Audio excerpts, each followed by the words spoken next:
ಮಕ್ಕಳಲ್ಲಿ ದೇವರನ್ನು ಕಾಣ್ತಾರೆ, ಅವರಿಗೆ ದುಡ್ಡನ್ನು ನೀಡ್ತಾರೆ. 38 ವರ್ಷಗಳ ಕಾಲ ಪ್ರಾಧ್ಯಾಪಕರಾಗಿ ಕೆಲಸವನ್ನು ಮಾಡಿ ನಿವೃತ್ತರಾಗಿ ಹಾಗೆಯೇ ಮನೆಯಲ್ಲಿ ಕೂರಲಿಲ್ಲ. ಏನೋ ಸಂಡಿಗೆ ತಿನ್ಕೊಂಡು ಹಪ್ಪಳ ತಿನ್ಕೊಂಡು ಕಾಫಿಯನ್ನು ಕುಟ್ಕೊಂಡು ಮನೆಯಲ್ಲಿ ಕೂರಲಿಲ್ಲ. ಆದರೆ ಇವರು ನಿವೃತ್ತರಾದ ಮೇಲೆ ಕೂಡ ಶಾಲೆಗೆ ಹೋಗಿ ಶಿಕ್ಷಣವನ್ನು ನೀಡಿದಂಥ ಒಬ್ಬ ಮಹಾನ್ ಶಿಕ್ಷಕ. 20 ಕೋಟಿಗಿಂತ ಹೆಚ್ಚು ಸ್ಕಾಲರ್ಶಿಪ್ಪನ್ನು ತೆಗೆದುಕೊಟ್ಟವರು, ಹಾಗೆಯೇ ಹಲವಾರು ವಿದ್ಯಾರ್ಥಿಗಳಿಗೆ ದಾರಿದೀಪವಾಗಿ ನಿಂತವರು K Narayana Naik.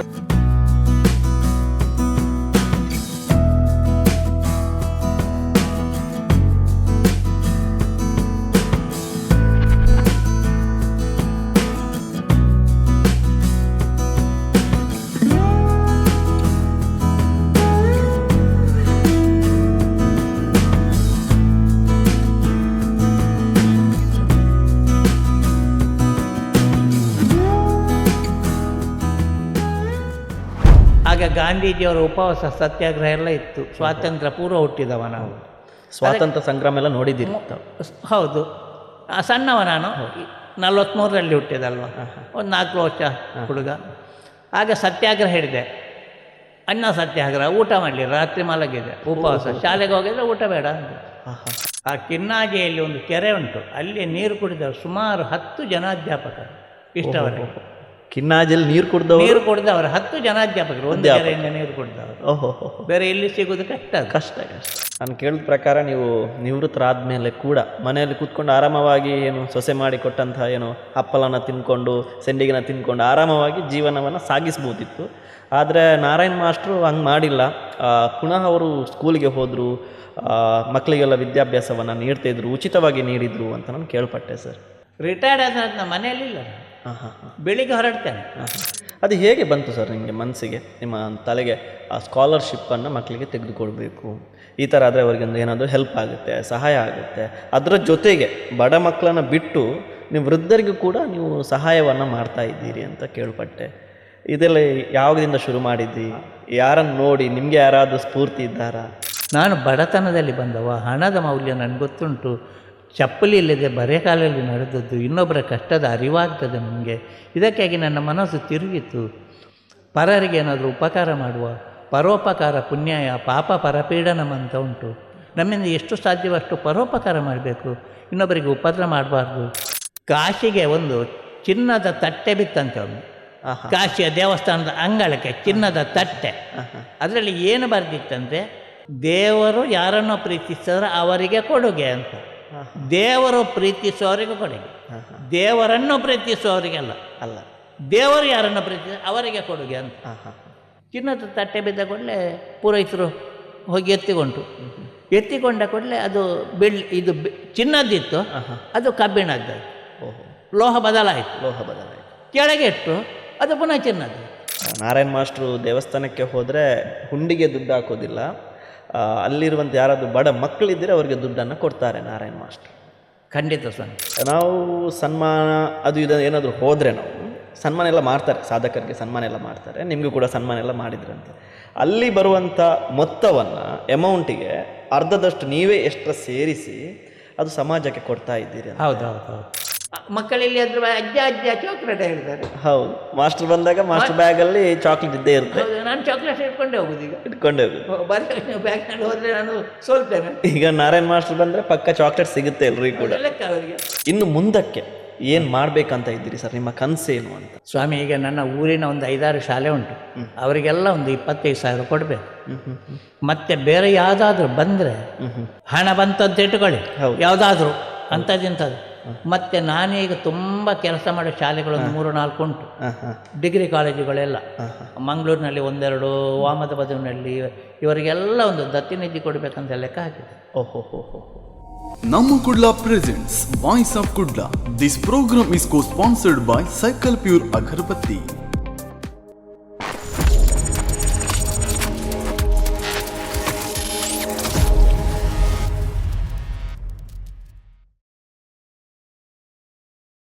Hi, hello, ನಮಸ್ಕಾರ. ನೀವು ನೋಡ್ತಾ ಇದ್ದೀರಾ ನಮ್ಮ ಕುಡ್ಲಾ 24/7. ಇದು ವಾಯ್ಸ್ ಆಫ್ ಕುಡ್ಲಾ. ನಾನು ದೀಕ್ಷಿತ್ ಅಂಡಿಂಜ.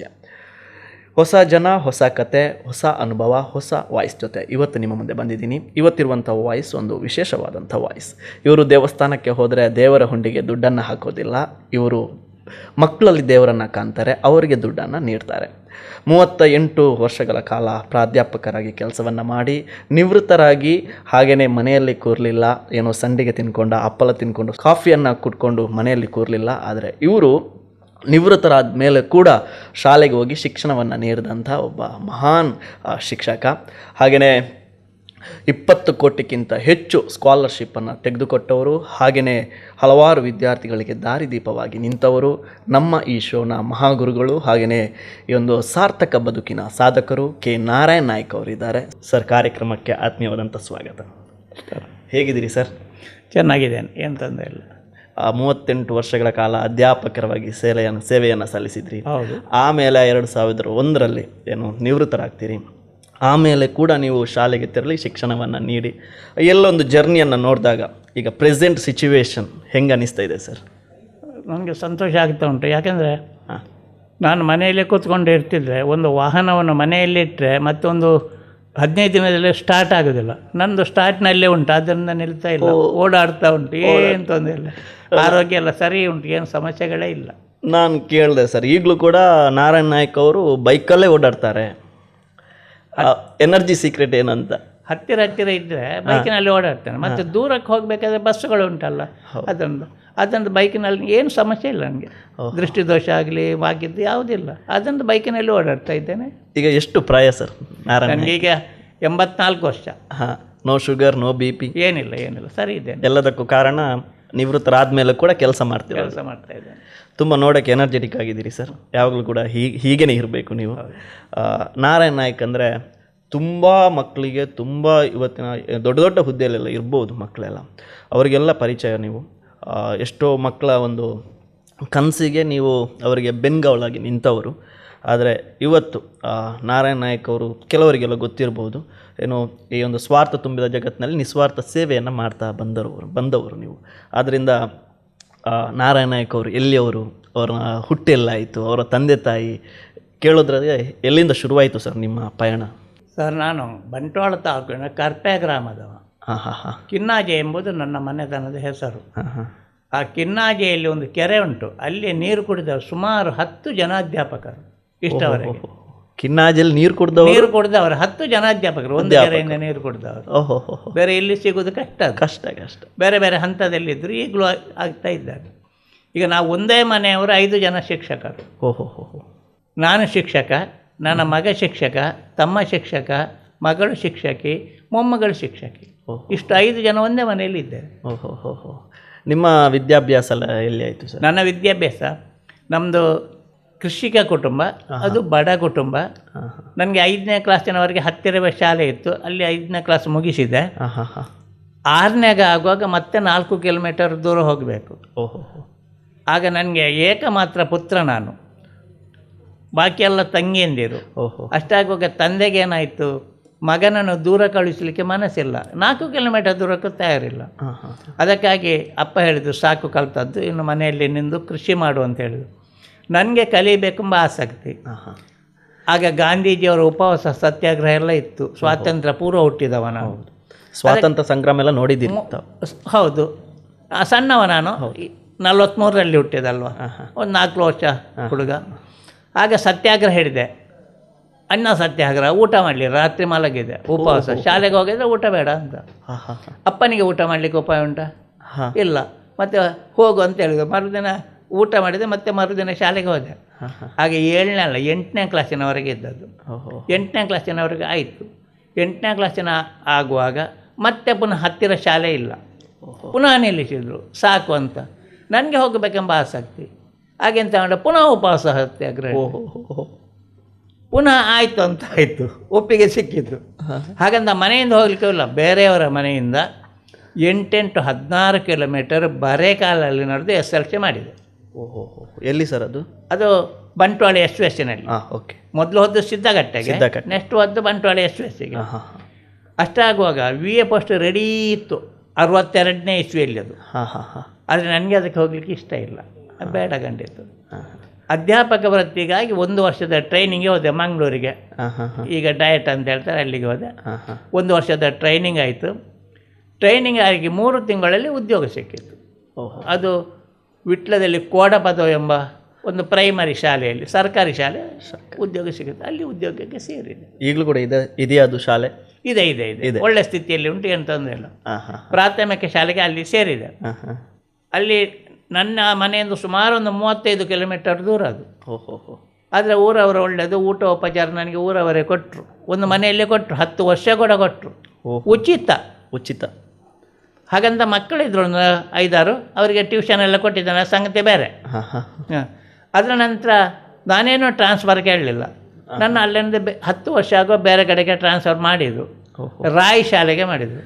ಅದು ನನ್ನ ಮನೆ ಹತ್ತಿರ ಒಂದು 5 ಕಿಲೋಮೀಟರ್ ದೂರ ರಾಯಿಗೆ ಹೋದೆ. ಅಲ್ಲಿ 10 ವರ್ಷ ಸೇವೆ ಮಾಡಿದೆ. ಈತನ ಮಧ್ಯೆ ನನಗೆ ಕಲಿಬೇಕೆಂಬ ಛಲ ಇತ್ತು. ಆಗ ಪ್ರೈವೇಟ್ PUC ಪರೀಕ್ಷೆ ಕರ್ನಾಟಕದಲ್ಲಿ ಇಲ್ಲ. ಮಧ್ಯಪ್ರದೇಶ ಭೋಪಾಲಿಗೆ ಹೋಗಬೇಕು.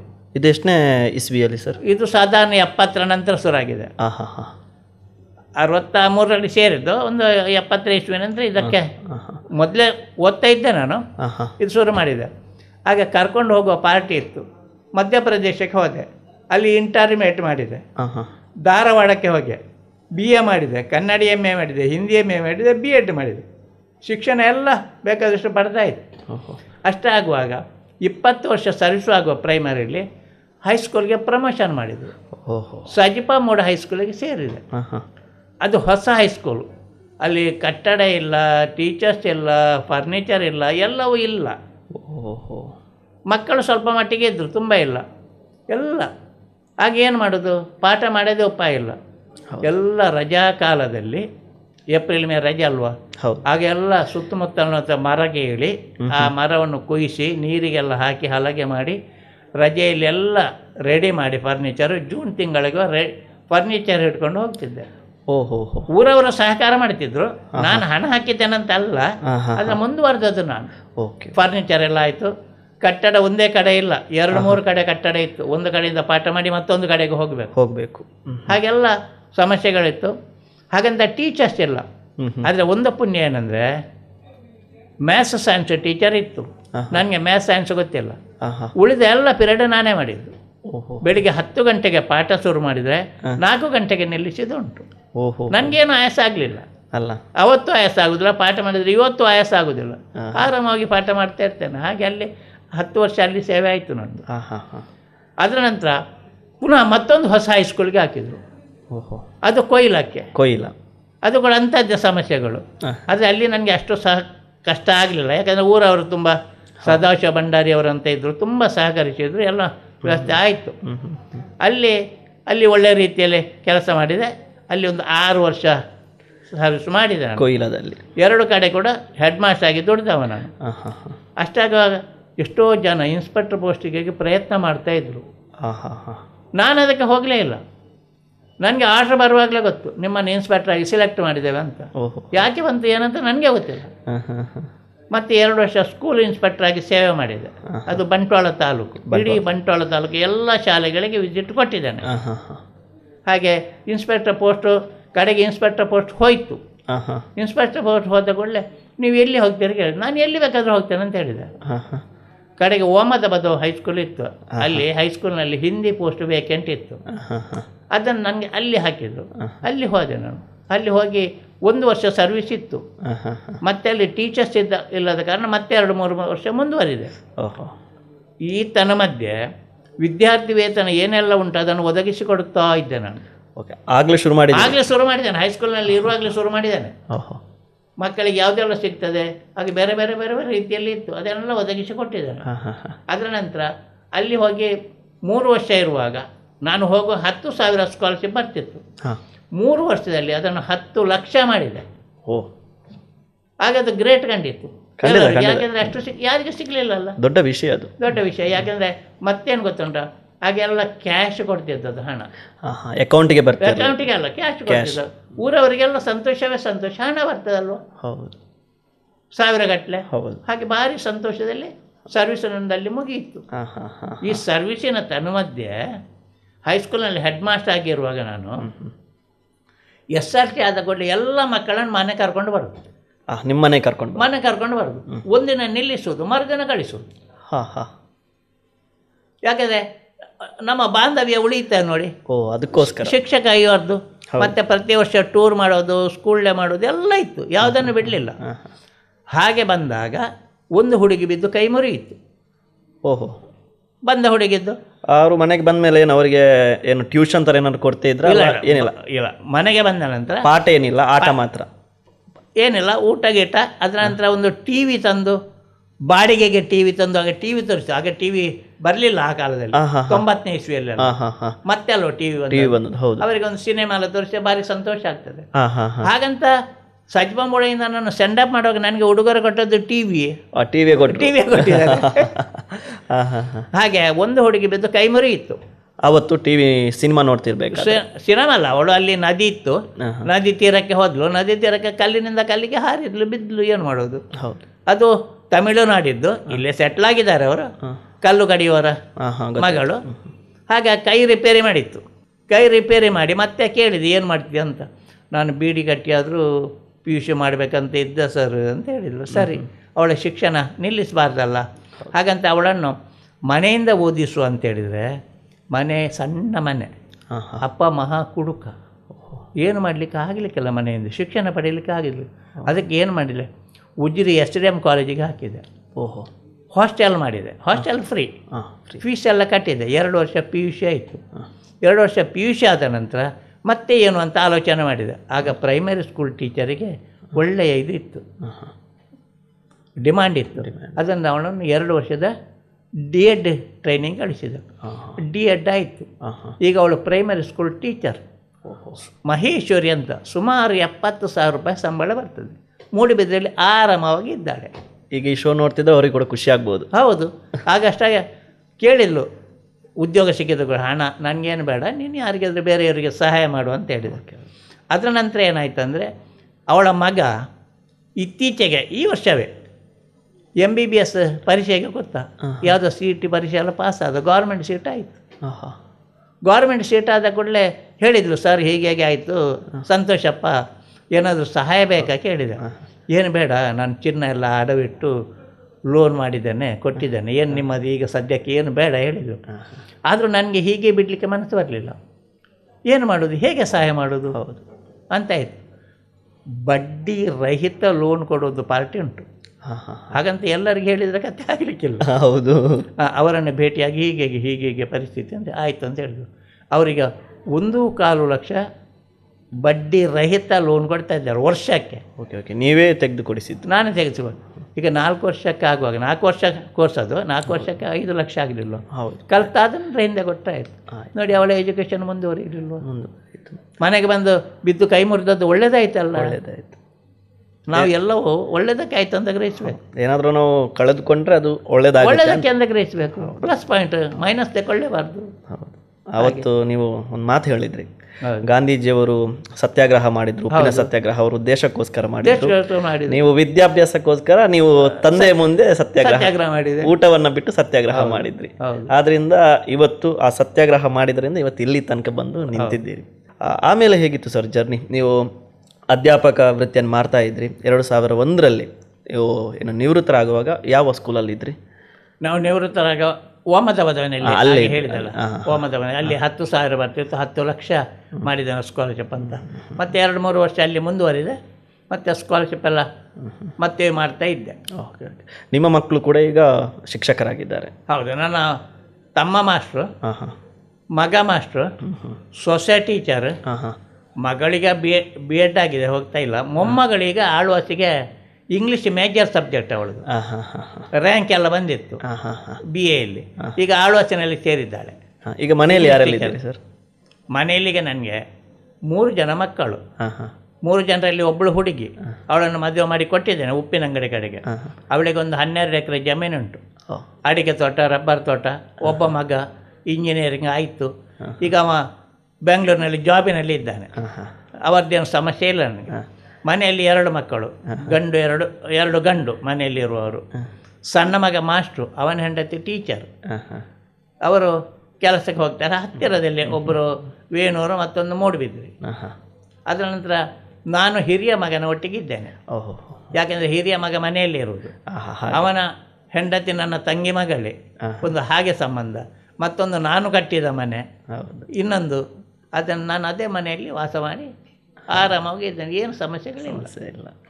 ನಾನು ಕೇಳಿದ ಪ್ರಕಾರ ನೀವು ನಿವೃತ್ತರಾದ ಮೇಲೆ ಕೂಡ ಮನೆಯಲ್ಲಿ ಕೂತ್ಕೊಂಡು ಆರಾಮವಾಗಿ ಏನು ಸೊಸೆ ಮಾಡಿ ಕೊಟ್ಟಂತಹ ಏನು ಹಪ್ಪಲನ ತಿನ್ಕೊಂಡು ಸೆಂಡಿಗೆನ ತಿನ್ಕೊಂಡು ಆರಾಮವಾಗಿ ಜೀವನವನ್ನು ಸಾಗಿಸ್ಬೋದಿತ್ತು. ಆದರೆ ನಾರಾಯಣ್ ಮಾಸ್ಟ್ರು ಹಂಗೆ ಮಾಡಿಲ್ಲ.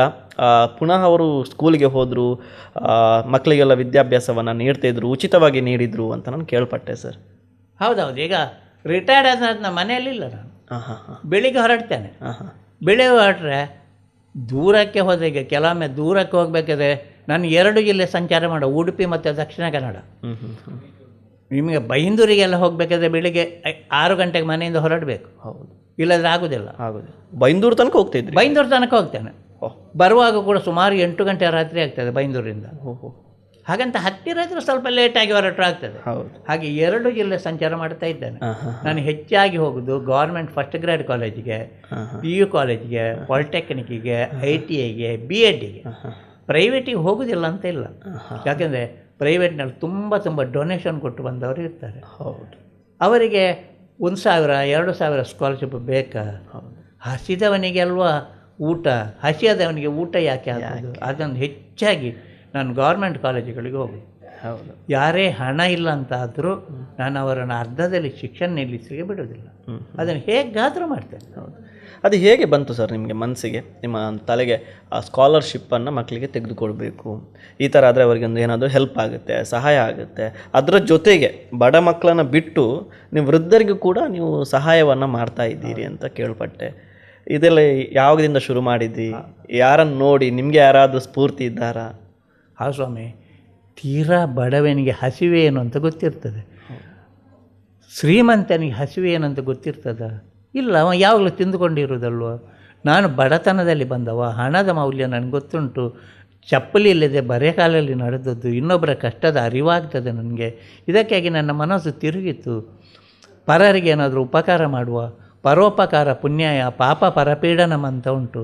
ನಮ್ಮಿಂದ ಎಷ್ಟು ಸಾಧ್ಯವಷ್ಟು ಪರೋಪಕಾರ ಮಾಡಬೇಕು, ಇನ್ನೊಬ್ಬರಿಗೆ ಉಪದ್ರ ಮಾಡಬಾರ್ದು. ಕತೆ ಹೇಳ್ತೇನೆ, ಆಗದಾ? ಹಾಂ. ಕಾಶಿಗೆ ಒಂದು ಚಿನ್ನದ ತಟ್ಟೆ ಬಿತ್ತಂತೆ ಒಮ್ಮೆ. ಕಾಶಿಯ ದೇವಸ್ಥಾನದ ಅಂಗಳಕ್ಕೆ ಚಿನ್ನದ ತಟ್ಟೆ. ಅದರಲ್ಲಿ ಏನು ಬರೆದಿತ್ತಂತೆ? ದೇವರು ಯಾರನ್ನೋ ಪ್ರೀತಿಸಿದ್ರೆ ಅವರಿಗೆ ಕೊಡುಗೆ ಅಂತ. ದೇವರು ಪ್ರೀತಿಸುವವರಿಗೆ ಕೊಡುಗೆ, ದೇವರನ್ನು ಪ್ರೀತಿಸುವವರಿಗೆಲ್ಲ ಅಲ್ಲ. ದೇವರು ಯಾರನ್ನು ಪ್ರೀತಿಸ ಅವರಿಗೆ ಕೊಡುಗೆ ಅಂತ. ಚಿನ್ನದ ತಟ್ಟೆ ಬಿದ್ದ ಕೂಡಲೇ ಪುರೋಹಿತರು ಹೋಗಿ ಎತ್ತಿಕೊಂಡ್ರು. ಎತ್ತಿಕೊಂಡ ಕೂಡಲೇ ಅದು ಇದು ಚಿನ್ನದಿತ್ತು, ಅದು ಕಬ್ಬಿಣದ್ದಾಯಿತು. ಲೋಹ ಬದಲಾಯಿತು. ಕೆಳಗೆ ಇಟ್ಟರು, ಅದು ಪುನಃ ಚಿನ್ನದಾಯಿತು. ಹೀಗೆ ಎಲ್ಲ ಊರಿನಲ್ಲಿ ಸುದ್ದಿ ಹರಡಿತು. ಎಷ್ಟೆಷ್ಟೋ ಜನ ಭಾರಿ ದೂರದಿಂದ ದೊಡ್ಡ ದೊಡ್ಡ ದೈವ ಭಕ್ತರು, ದೇವರ ಭಕ್ತರು ಎಲ್ಲ ಭೇಟಿ ಕೊಟ್ಟರು. ಭೇಟಿ ಕೊಡುವಾಗ ವರ್ಷಗಟ್ಟಲೆ ಭಿಕ್ಷುಕರು ಎಷ್ಟೋ ಜನ ಸಾಲು ಮೈಲುಗಟ್ಟಲೆ ಸಾಲು ಭಿಕ್ಷುಕರದು. ಯಾಕೆ ಇವರು ಭಿಕ್ಷೆ ಹಾಕ್ತಾ ಹೋಗ್ತಾರೆ. ಅವರಿಗೆ ಭಿಕ್ಷುಕರಿಗೆ ಬೇಕಷ್ಟು ಹಣ ಆಗ್ತದೆ.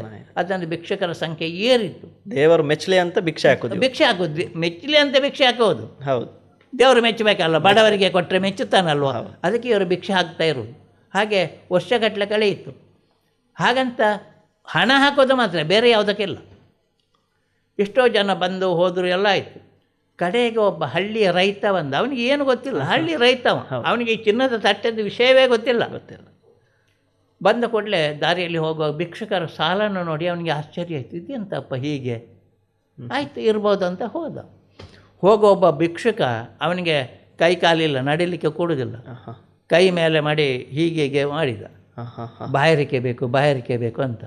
ಇವನಿಗೆ ಅರ್ಥ ಆಯಿತು. ಹಾಗಂತ ಈಗಿನ ಕಾಲಕ್ಕೆ ಬಾಟ್ಲಿ ಏನಾದರೂ ಉಂಟಾ? ಎಲ್ಲಿಂದ ಪಾತ್ರೆಯಲ್ಲಿ ನೀರು ತಂದು ಕೊಟ್ಟ, ಸಮಾಧಾನ ಹೇಳಿದ. ನೋಡಪ್ಪ, ಏನೋ ನಮ್ಮ ಪೂರ್ವಜನ್ಮದ ಏನೋ ಪಾಪ ಮಾಡಿದ್ದೇವೆ, ಏನೋ ಹೀಗೆ ಆಯಿತು, ಚಿಂತೆ ಮಾಡಬೇಡ, ಈಗ ನೀರು ಕೊಡಿ, ನಿನಗೆ ಆಹಾರ ನಾನು ದೇವಸ್ಥಾನಕ್ಕೆ ಹೋಗಿ ಬರ್ತೇನೆ, ಆಹಾರ ತಂದು ಕೊಡ್ತೇನೆ ಅಂತ ಹೇಳಿ ಹೊರಟ. ದೇವಸ್ಥಾನಕ್ಕೆ ಬಂದ. ದೇವಸ್ಥಾನಕ್ಕೆ ಸುತ್ತು ಆಗುವಾಗ ಪುರೋಹಿತರು ನೋಡಿದರು, ಎಲ್ಲರೂ ತಟ್ಟೆ ಮುಟ್ಲಿಕ್ಕೆ ಹೋಗ್ತಾರೆ, ಇವ ಹೋಗೋದಿಲ್ಲ. ಅವನಿಗೆ ವಿಷಯ ಗೊತ್ತೇ ಇಲ್ಲ. ಕರೆದ್ರೆ ಬಾಬಾ ಅಂತ. ಎಂತಕ್ಕೆ ಹೀಗೆ? ಬೇಡಪ್ಪ, ನನಗೆ ಎಂತಕ್ಕೆ, ನಾನೆಂತ ಪುಣ್ಯ ಮಾಡಿದ್ದು, ನಾನೇನು ಮಾಡಲಿಲ್ಲ. ನಾನು ದೇವಸ್ಥಾನಕ್ಕೆ ಬಂದವ, ನಾನು ದೇವರಿಗೊಂದು ಇದು ನಮಸ್ಕಾರ ಮಾಡಿ ಹೋಗ್ತೇನಂತೆ. ಇಲ್ಲ ಬಾಬಾ ಅಂತ ಹೇಳಿ ಅವನ ಕೈಗೆ ತಟ್ಟೆ ಕೊಟ್ಟರಂತೆ. ಅದು ತಟ್ಟೆಯ ಚಿನ್ನದ ತಟ್ಟೆಯಾಗಿಯೇ ಉಳಿಯಿತಂತೆ. ಓಹೋ ಹೋ. ಬಾಕಿ ಯಾರೋ ಇದ್ದರೆ ಇದು ಕಬ್ಬಿಣದ್ದಾಗ್ತಿತ್ತು, ಇವನು ಚಿನ್ನದ. ಅಂದರೆ ದೇವರು ಯಾರನ್ನು ಪ್ರೀತಿಸ್ತಾನೆ, ನಾವು ಯಾರಿಗೆ ಪರೋಪಕಾರ ಮಾಡ್ತಾರೆ, ಯಾರಿಗೆ ಸಹಾಯ ಮಾಡ್ತಾರೆ, ದೇವರು ಅವರನ್ನು ಮೆಚ್ಚುತ್ತಾನೆ. ದೇವರು ಊಟ ಮಾಡ್ತಾನೆ ಸ್ವಾಮಿ, ಇಲ್ಲಲ್ಲ. ಅವನಿಗೆ ನೈವೇದ್ಯ ಯಾಕೆ? ತಿನ್ನುವವನಿಗೆ ಕೊಡಿ, ಬಡ ಮಕ್ಕಳಿಗೆ ಕೊಡಿ, ಕಷ್ಟದಲ್ಲಿದ್ದವರಿಗೆ ಕೊಡಿ, ರೋಗಿಗಳಿಗೆ ಕೊಡಿ, ಮುದುಕರಿಗೆ ಕೊಡಿ, ಇದನ್ನು ಕೊಡಿ. ಖಂಡಿತ ಖಂಡಿತ ಸರ್. ಇನ್ನೊಂದು ಕೇಳ್ಪಟ್ಟೆ ಸರ್, ಹಾಂ, ನಾರಾಯಣ್ ಮಾಸ್ಟ್ರು ದೇವಸ್ಥಾನಕ್ಕೆ ಹೋದರೆ ಹುಂಡಿಗೆ ದುಡ್ಡು ಹಾಕೋದಿಲ್ಲ, ಅಲ್ಲಿರುವಂಥ ಯಾರಾದರೂ ಬಡ ಮಕ್ಕಳಿದ್ದರೆ ಅವರಿಗೆ ದುಡ್ಡನ್ನು ಕೊಡ್ತಾರೆ ನಾರಾಯಣ್ ಮಾಸ್ಟ್ರು. ಖಂಡಿತ ಸ್ವಾಮಿ, ಇದೊಂದು ಬಹಳ ಕ್ರಾಂತಿಕಾರವಾದಂಥ ಒಂದು ಹುಂಡಿಗೆ ಹಾಕುವುದಿಲ್ಲ ಅಂತ ಇಲ್ಲ. ನಾನು ಹಾಕಿದ್ರೆ ನನ್ನ ನಾಸ್ತಿಕ ಅಂತ ಹೇಳಲಿಕ್ಕಿಲ್ವ? ಖಂಡಿತ. ಚಿಲ್ಲರೆ ಸ್ವಲ್ಪ ಹಣ ಹಾಕ್ತೇನೆ, ಎಲ್ಲರೂ ನೋಡು ಹಾಗೆ ಹಾಕಿದ್ದಾನೆ ಅಂತ ಆಗಬೇಕು. ಮತ್ತು ಮುಂದೆ ಮಕ್ಕಳನ್ನು ಮಾತ್ರ ನಾನು ಖಂಡಿತ ಬಿಡುವುದಿಲ್ಲ. ಯಾವುದೇ ಕಾರಣಕ್ಕೆ ಯಾವುದೇ ಮಗು ಶಿಕ್ಷಣ ಅರ್ಧದಲ್ಲಿ ನಿಲ್ಲಿಸುವ ಅಂತ ನನ್ನ ಉದ್ದೇಶ. ನಾನು ಅದಕ್ಕೆ ಆಗಿ ಬೇರೆ ಬೇರೆ ಬೇರೆ ಬೇರೆ ರೀತಿಯಲ್ಲಿ, ಒಂದು ಕಡೆಯಲ್ಲಿ ಒಬ್ಬಳಿಗೆ ತಂದೆ ಬಿಟ್ಟು ಹೋಗಿದ್ದಾನೆ, ತಾಯಿಗೆ ಕ್ಯಾನ್ಸರ್, ಕಲಿಯಬೇಕೆಂಬ ಆಸಕ್ತಿ ಇದೆ, ಏನು ಮಾಡೋದು, ಹಣ ಎಲ್ಲಿಂದ ಮಾಡೋದು? ಅಷ್ಟಾಗುವಾಗ ನನ್ನ ಹತ್ರ ಹೇಳಿ, ಸರ್ ಹೀಗೆ ಪರಿಸ್ಥಿತಿ ಆಗಿದೆ, ಏನು ಮಾಡೋದು, ಬೇರೆ ಏನು, ನನಗೆ ಕಲಿಬೇಕೆಂಬ ಆಸಕ್ತಿ ಇದೆ ಅಂತ ಹೇಳಿದ್ರು. ಆಯ್ತಪ್ಪ ನೋಡು ಅಂತ ಹೇಳಿದೆ. ನಾನು 10,000 ಕೊಟ್ಟರೆ, ಮತ್ತೊಬ್ಬರು ನನ್ನ ಗೆಳೆಯ ಒಬ್ಬರಿದ್ದರು, ಶಿವರಾಮ, ಕಾವೂರಿನಲ್ಲಿ ಪ್ರಿನ್ಸಿಪಾಲ್ ಆಗಿ ರಿಟೈರ್ಡ್. ಅವರ ಹತ್ರ ಹೇಳಿದೆ, ಸ್ವಾಮಿ ಹೀಗೆ ಆಗಿದೆ, ಒಬ್ಬಳು ಹುಡುಗಿ ಭಾರಿ ಕಷ್ಟದಲ್ಲಿದ್ದಾಳೆ, ಕಲಿಬೇಕಂತ ಉಂಟು, ನಾನು 10,000 ಕೊಟ್ಟಿದ್ದೇನೆ, ಎಷ್ಟು ಬೇಕು ಹೇಳಿ ಅಂತೇಳಿ. ಅವರು ಎಷ್ಟು ಬೇಕಾದರೂ ಕೊಟ್ಟರು. ಎಷ್ಟ ಅವಳು ಹೇಳಿದ್ಲು ಹುಡುಗಿ, ಅಷ್ಟು ಹಣ ಕೊಟ್ಟರು. ಈಗ ಅವಳ ವಿದ್ಯಾಭ್ಯಾಸ ಮುಂದುವರಿಯುತ್ತಾ ಉಂಟು, ಅವಳು ನರ್ಸಿಂಗ್ ಮಾಡ್ತಾ ಇದ್ದಾಳೆ. ನೋಡಿ, ನಾನು ಕೊಟ್ಟದ್ದು ನಾನು 10,000, ಅವರು 40,000-50,000 ಕೊಟ್ಟರು, ಮುಂದುವರಿತದೆ ಅವರ ಜೀವನ ಒಂದು. ಹೌದು. ಹಾಗೆ ನಾನು 2 ಜನರನ್ನು B.Ed ಮಾಡಿಸಿದ್ದೇನೆ. ಈಗ ಅವರಿಗೆ ಉದ್ಯೋಗ ಸಿಗಲಿಲ್ಲ, ಅದು ನಾನು ಏನು ಮಾಡುವ ಹಾಗೆಲ್ಲ ನೋಡಿ. ಯಾರನ್ನು ಕೂಡ ಇಂಥದ್ದಿದ್ದರೆ, ಮೊನ್ನೆ ಒಬ್ಬಳು ಬಂದಳು, ಹೀಗೆ ತಂದೆ ತಾಯಿಗಳಿಲ್ಲ, ಅನಾಥೆ.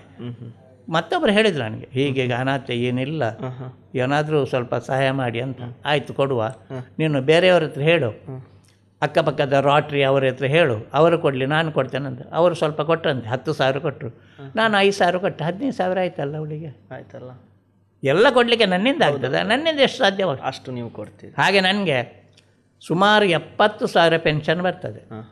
70,000 ಪೆನ್ಷನ್ನಲ್ಲಿ 35,000 ನನ್ನ ಮೊಮ್ಮಕ್ಕಳಿಗಾಗಿ ಉಳಿಸಿದ್ದೇನೆ, 5 ಜನ.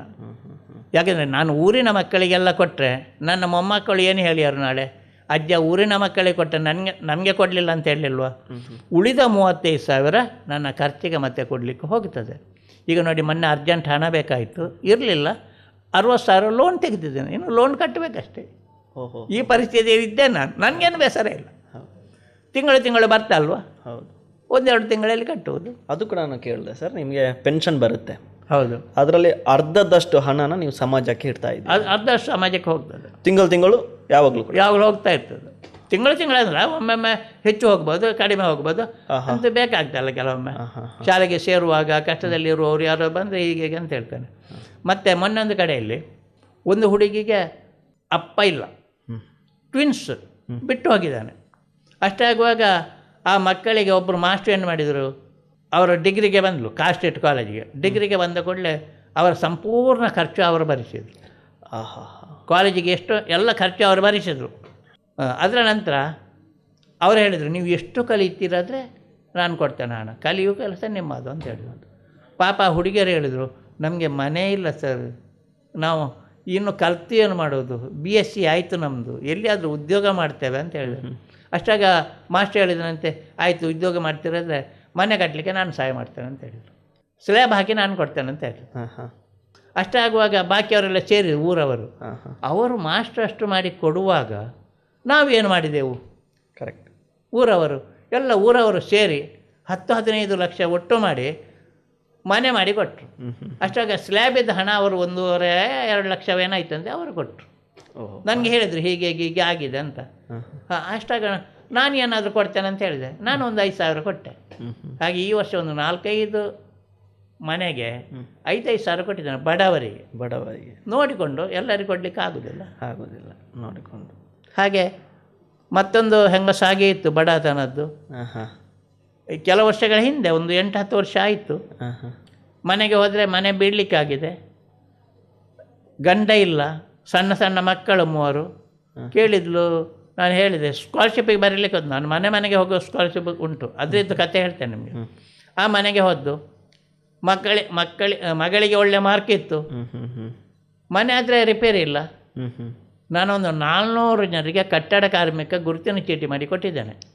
400 ಜನರಿಗೆ, ಸುಮಾರು 100 ಜನರಿಗೆ ಹಣ ತೆಗೆದು ಕೊಟ್ಟಿದ್ದೇನೆ ಮದುವೆಗೆ. ಒಂದು ಮದುವೆಗೆ 60,000 ಸಿಗ್ತದೆ, ಅಷ್ಟು ಜನರಿಗೆ ಮಾಡಿಕೊಟ್ಟಿದ್ದಾನೆ. ಬೇರೆ ಬೇರೆ ಊರಿನಲ್ಲಿ, ಒಂದೇ ಕಡೆ ಅಲ್ಲ. ಅಂಥ ಕಾರ್ಮಿಕರಲ್ಲಿ ಒಬ್ಬ ಕೇಳಿದೆ ಇದನ್ನು, ಅವರಿಗೆ ಮನೆ ಹೀಗೆ ಆಗಿದೆ ಅಂತ. ಹಾಗಿದ್ರೆ ಎಲ್ಲ ಒಟ್ಟಾದರು, ಮನೆ ಕಟ್ಟಿ ರಿಪೇರಿ ಮಾಡಿಕೊಡುವ ಅಂತ ಹೋದರು.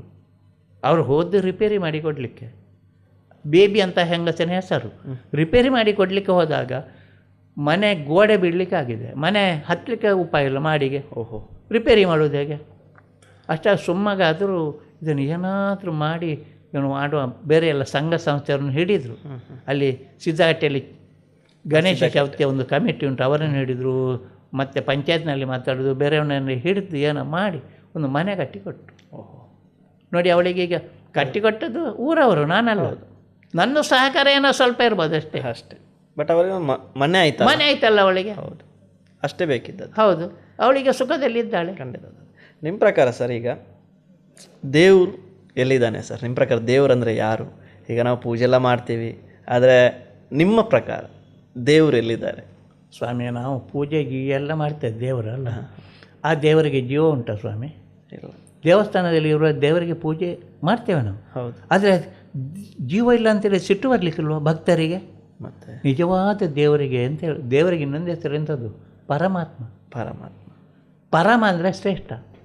ಪರಮಾನ್ನ ಅಂದರೆ ಅಕ್ಕಿ ಪಾಯಸ ಮಾತ್ರ, ಗೋಧಿ ಪಾಯಸ ಪರಮಾನ್ನ ಅಲ್ಲ. ಪರಮ ಮಿತ್ರ, ಪರಮಾನ್ನ, ಪರಮಶತ್ರು ಅಲ್ವಾ? ಪರಮ ಅಂದರೆ ಎಲ್ಲರಿಗೊಂದು ಆತ್ಮ ಉಂಟು, ಎಲ್ಲರಿಗೂ. ನೋಡಿ, ಮೊನ್ನೆ ಒಂದು ಪೇಪರ್ನಲ್ಲಿ ಓದಿದೆ, ಒಬ್ಬನಿಗೆ 4 ಪೌಂಡ್ನ ಚಿನ್ನದ ಸರ ಸಿಕ್ಕಿತಂತೆ.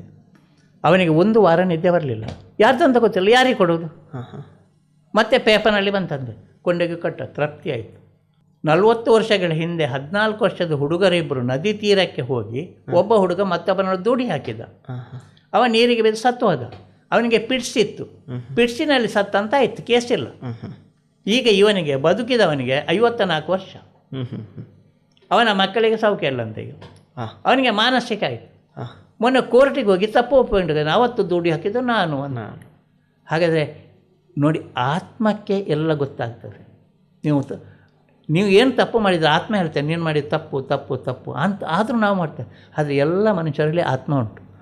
ಸಣ್ಣ ಮಕ್ಕಳನ್ನು ನಾವು ಏಕವಚನದಲ್ಲಿ ಕರೆಯುವುದಿಲ್ಲ, ಬಹುವಚನದಲ್ಲಿ ಬಲ್ಲೆ ಪೋಲೆ ಬಲ್ಲೆ ಬೋಲೆ. ನಮ್ಮನ್ನು ಹಾಗೆ ಕರೀತಿದ್ರಲ್ಲ, ಈಗ ಕರೀತಾರೆ ಇಲ್ಲಲ್ಲ, ಏಕವಚನ ಅಲ್ವಾ? ಹೌದು. ಆದರೆ ಆ ಸಣ್ಣ ಮಗುವಿನಲ್ಲಿ ಆತ್ಮ ಉಂಟು, ಅದು ಪರಿಶುದ್ಧವಾದ ಆತ್ಮ, ಅದಕ್ಕೆ ಏನು ಕಳಂಕ ಇಲ್ಲ. ಸಣ್ಣ ಮಗುವಿಗೆ ಒಂದು ವಸ್ತು ಕೊಡಿ, ಹಿಂದೆ ತಗೊಳ್ಳಿ, ಅದು ಅಳುವುದು ಮಾತ್ರ ಅಲ್ವಾ? ಹೌದು. ಮತ್ತು ಏನನ್ನು ಮಾಡೋದಿಲ್ಲ. ಸ್ವಲ್ಪ ದೊಡ್ಡ ಮಗುವಿಗೆ ಕೊಡಿ, ಅದಕ್ಕೆ ಕೋಪ ಬರುವುದಿಲ್ವ? ಹೌದು. ಆದರೆ ಸಣ್ಣ ಮಗುವಿನ ಆತ್ಮ ಪರಿಶುದ್ಧವಾದ್ದು, ಅದಕ್ಕೆ ನಾವು ಅದನ್ನು ಬಹುವಚನದಲ್ಲಿ ಕರೆಯುವುದು. ಹಾಗಂತ ಆ ಸಣ್ಣ ಮಗುವಿಗೆ ದೊಡ್ಡದಾಗುವಾಗ ಎಲ್ಲಿಂದ ಷಡ್ವೈರಿಗಳು ಅಂತ ಇದ್ದಾರೆ. ಕಾಮ, ಕ್ರೋಧ, ಲೋಭ, ಮೋಹ, ಮದ, ಮತ್ಸರ. ಈ ಷಡ್ವೈರಿಗಳು ಈ ಆತ್ಮಕ್ಕೆ ಮುತ್ತಿಗೆ ಹಾಕಿವೆ. ಈ ಷಡ್ವೈರಿಗಳು ಬಿಟ್ಟು ಹೋದರೆ ನಾವು ದೇವರಾಗ್ಬೋದು. ರಾಮ, ಕೃಷ್ಣ, ಯೇಸು, ಗೌತಮ ಬುದ್ಧ, ಮಹಾವೀರ ಇವರೆಲ್ಲ ದೇವರಾದರು. ಯಾಕೆಂದರೆ ಅವರ ಆತ್ಮದಿಂದ ಬಿಟ್ಟು ಹೋಯಿತು. ನೋಡಿ, ಶ್ರೀರಾಮಚಂದ್ರನಿಗೆ ಪಟ್ಟಾಭಿಷೇಕ ಅಂತ ಹೇಗೋ ಸಂತೋಷ ಆಗಲಿಲ್ಲ, ಕಾಡಿಗೆ ಹೋಗುವಂತೆ ಹೋಗೋ ದುಃಖ ಆಗಲಿಲ್ಲಂತೆ, ಸಮಾನತೆಯಲ್ಲಿ ಸ್ವೀಕರಿಸಿದ ಅಲ್ವಾ? ತನಗಾಗಿ ಏನನ್ನು ನಾವು ಬಯಸಲಿಲ್ಲ. ಹೌದು. ಶ್ರೀಕೃಷ್ಣ ಮಹಾಭಾರತ ಯುದ್ಧವನ್ನು ಗೆದ್ದವ ಕೃಷ್ಣ, ಅವನಿಗೆ ಚಕ್ರವರ್ತಿ ಆಗಬೇಕು, ಚಕ್ರವರ್ತಿ ಆಗಿದ್ದಾನೆ? ಇಲ್ಲಲ್ಲ, ಇಲ್ಲ. ಬುದ್ಧ ತನ್ನ ಸರ್ವ ಸಂಪತ್ತನ್ನು ಬಿಟ್ಟು ತಪಸ್ಸಿಗೆ ಹೋದ ಅಲ್ವ? ಹೌದು. ಯೇಸು ಕ್ರಿಸ್ತ ಗಲ್ಲಿಗೇರಿಸೋ ಕೂಡ ಹೇಳಿದ್ದೇನೋ, ಅವರಿಗೆ ತಪ್ಪು ಮಾಡುತ್ತಾರೆ ಕ್ಷಮಿಸು ದೇವರೇ, ಕ್ಷಮಿಸು ದೇವರೇ ಹೇಳಿದ್ದಲ್ವ? ಹೌದು. ಹಾಗಾದರೆ ಅವರ ಆತ್ಮ ಪರಿಶುದ್ಧ ಅಲ್ವ? ನೋಡಿ, ಅವರು ದೇವರಾದರು. ಹಾಗಾದರೆ ರಾಮನ ತಂದೆ ದಶರಥ ದೇವರಲ್ಲ ಅಲ್ವಾ? ಯಾರು? ಅವರು ಮಾತ್ರ ದೇವರಾದರು. ಕಸ್ತೂರಿ ಮುರದ್ರ ಕಸ್ತೂರಿ ಉಂಟು, ಕಾಡಿಡೀ ಸೂರ್ತದೆ, ಪರಿಮಳ ಎಲ್ಲಿ ಬರ್ತದೆ ಅಂತ ಅದಕ್ಕೆ ಗೊತ್ತಿಲ್ಲ, ಅದಕ್ಕೆ ಗೊತ್ತಿಲ್ಲ. ಹಾಗೆ ದೇವರು ನಮ್ಮಲ್ಲೇ ಇದ್ದಾನೆ, ಆತ್ಮವೇ ದೇವರು, ಅದು ನಮಗೆ ಗೊತ್ತಿಲ್ಲ. ನಾವು ಇಡೀ ಎಲ್ಲೆಲ್ಲಿ ಹೋಗ್ತೇವೆ. ತಿನ್ನದ ದೇವರಿಗೆ ಕೊಂಡೋಗಿ ಕೊಡ್ತೇವೆ, ತಿನ್ನುವ ದೇವರಿಗೆ ಏನು ಕೊಡ್ತೇವೆ? ಅದನ್ನು ಯಾವಾಗಲೂ ಸಹಾಯ ಮಾಡುವಾಗ ಸಣ್ಣ ಮಕ್ಕಳಿಗೆ ಮಾಡಬೇಕು. ಆ ಮಕ್ಕಳಿಗೆ ನೀವು ಸಣ್ಣದಿರುವಾಗ ನಿಮಗೊಂದು ಚಾಕ್ಲೇಟ್ ಕೊಡಿ, ಮರ್ತು ಹೋಗಿರಲಿಲ್ಲ. ಈಗ ಕೊಟ್ಟರೆ ನಿಮಗೆಲ್ಲ ಆಡಬೇಕಾ? ಬೇಡ ಬೇಡ. ನಾನು ಈಗ ಏನು ಮಾಡ್ತಾ ಇದ್ದೇನೆ ಗೊತ್ತುಂಟ, ರಜಾ ಕಾಲದಲ್ಲಿ ಸುಮಾರು 200 ಅಂಗನವಾಡಿಗಳಿಗೆ ಹೋಗ್ತಾನೆ. 200 ಅಂಗನವಾಡಿ. ಯಾಕೆಂದರೆ ಜನವರಿಗೆ ಆಗುವ ಸ್ಕಾಲರ್ಶಿಪ್ ನಿಲ್ತದೆ. ಹೌದು. ಮತ್ತು ಹಣ ಬರುವಂಥದ್ದು ಮಾತ್ರ ಅಲ್ಲ, ಅದು ಆನ್ಲೈನಲ್ಲಿ ಅವರ ಅಕೌಂಟಿಗೆ ಬರುತ್ತೆ. ಸುಮಾರು 200 ಅಂಗನವಾಡಿಗೆ ಹೋಗ್ತಾನೆ. ಅಂಗನವಾಡಿಗೆ ಹೋದಾಗ ಆ ಮಕ್ಕಳನ್ನು ಹತ್ತಿರ ಕರೆದುಕೊಳ್ಳಿ ಓಡಿ ಬರ್ತಾರೆ, ತೊಡೆಯ ಮೇಲೆ ಕೂತ್ಕೊಳ್ತಾರೆ ಸಂತೋಷದಲ್ಲಿ. ನಮ್ಮ ಪ್ರೀತಿ ತೋರಿಸಬೇಕು. ಹೌದು, ಪ್ರೀತಿ ತೋರಿಸಿ ಅವು ಓಡಿ ಬರ್ತವೆ. ಹೌದು. ಎಲ್ಲರ ಮಕ್ಕಳ ಬಾಯಿಗೆ ಒಂದೊಂದು ಚಾಕ್ಲೇಟ್ ಹಾಕು, ಸಂತೋಷ ಆಯಿತಾ? ಮತ್ತೆ ಒಂದೊಂದು ಚಾಕ್ಲೇಟ್ ಕೊಂಡೋಗ್ಲಿಕ್ಕೆ ಕೊಡೋದು ಮನೆಗೆ.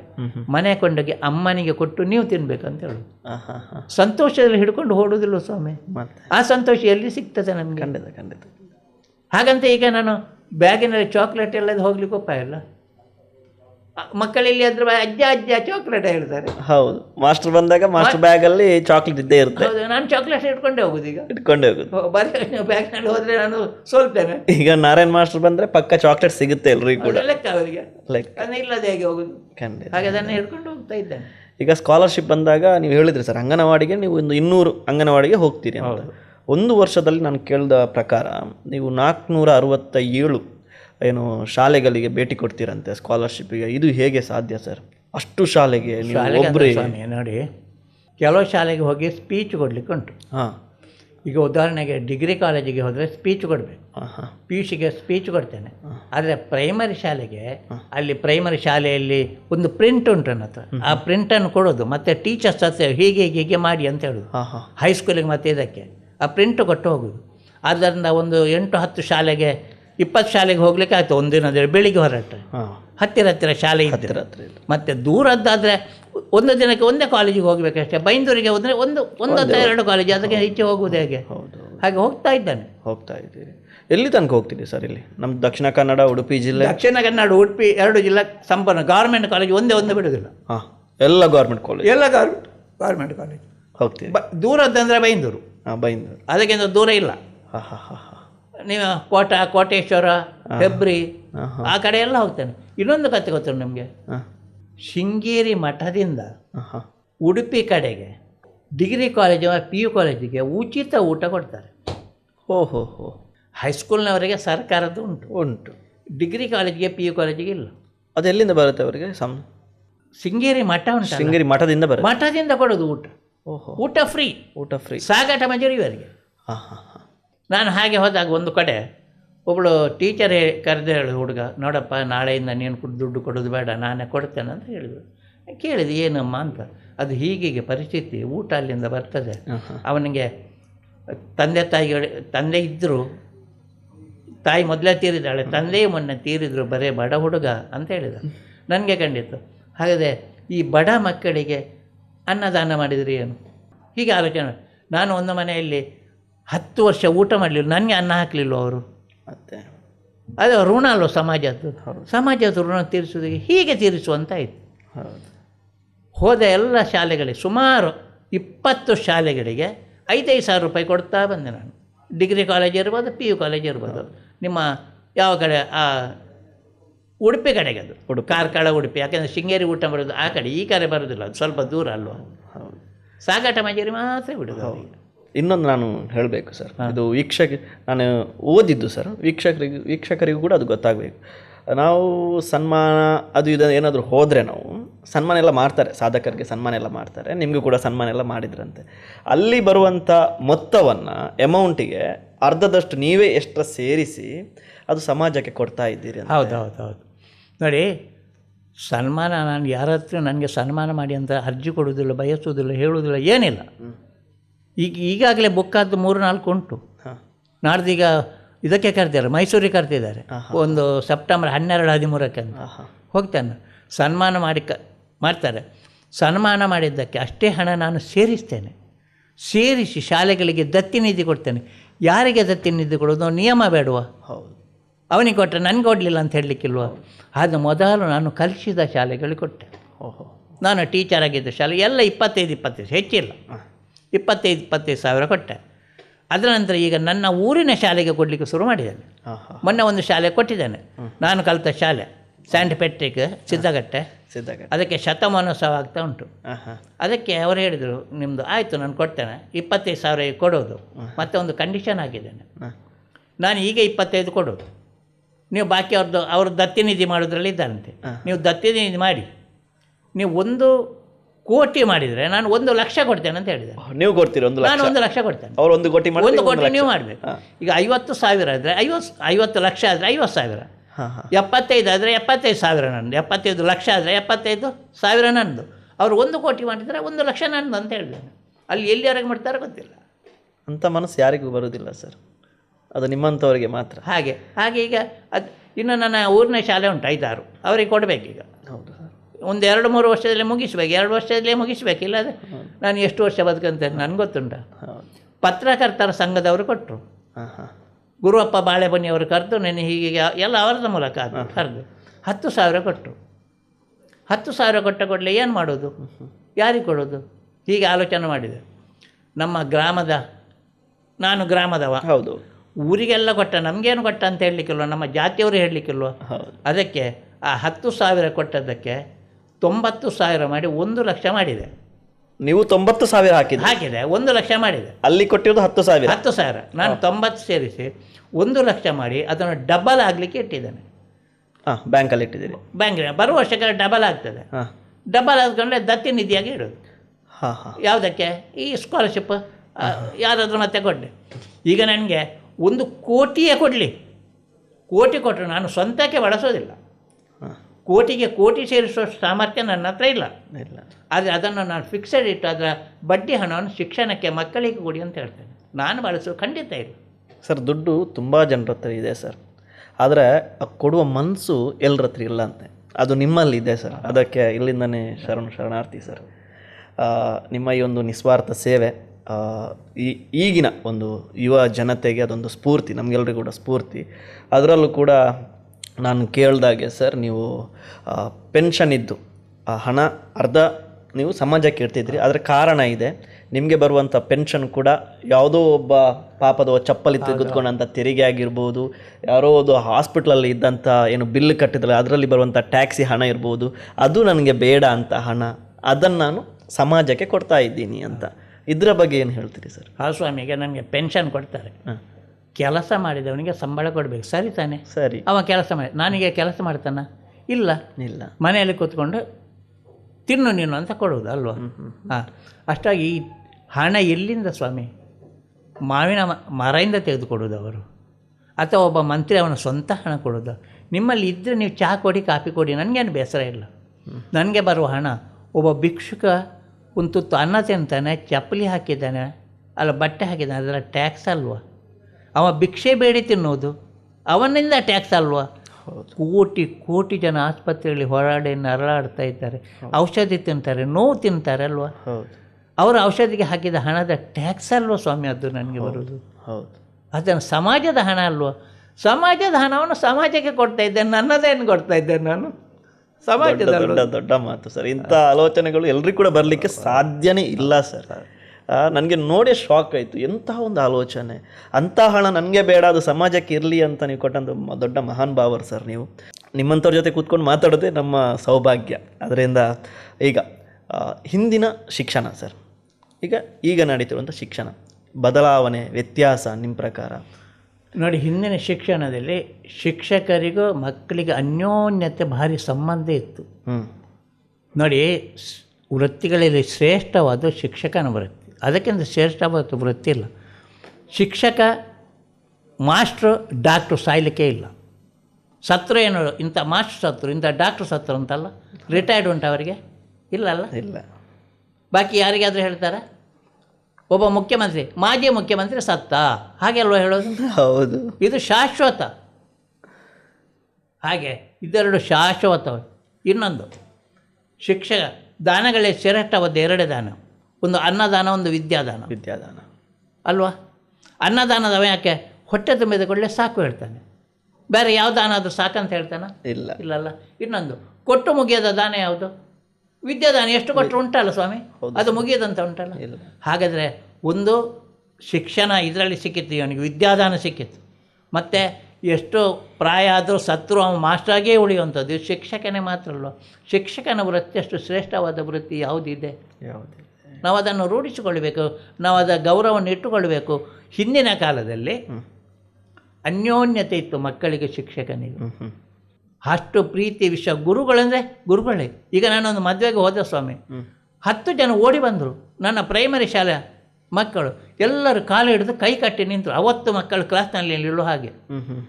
ಇಂಜಿನಿಯರ್ಗಳು, ಡಾಕ್ಟ್ರುಗಳು, ಫಾರಿನಿಗೆ ಹೋದವರು, ಲಾಯರ್ಗಳು, ಅದರಲ್ಲಿ ಒಬ್ಬ ಹೈಕೋರ್ಟ್ ಜಡ್ಜ್. ಓಹೋ.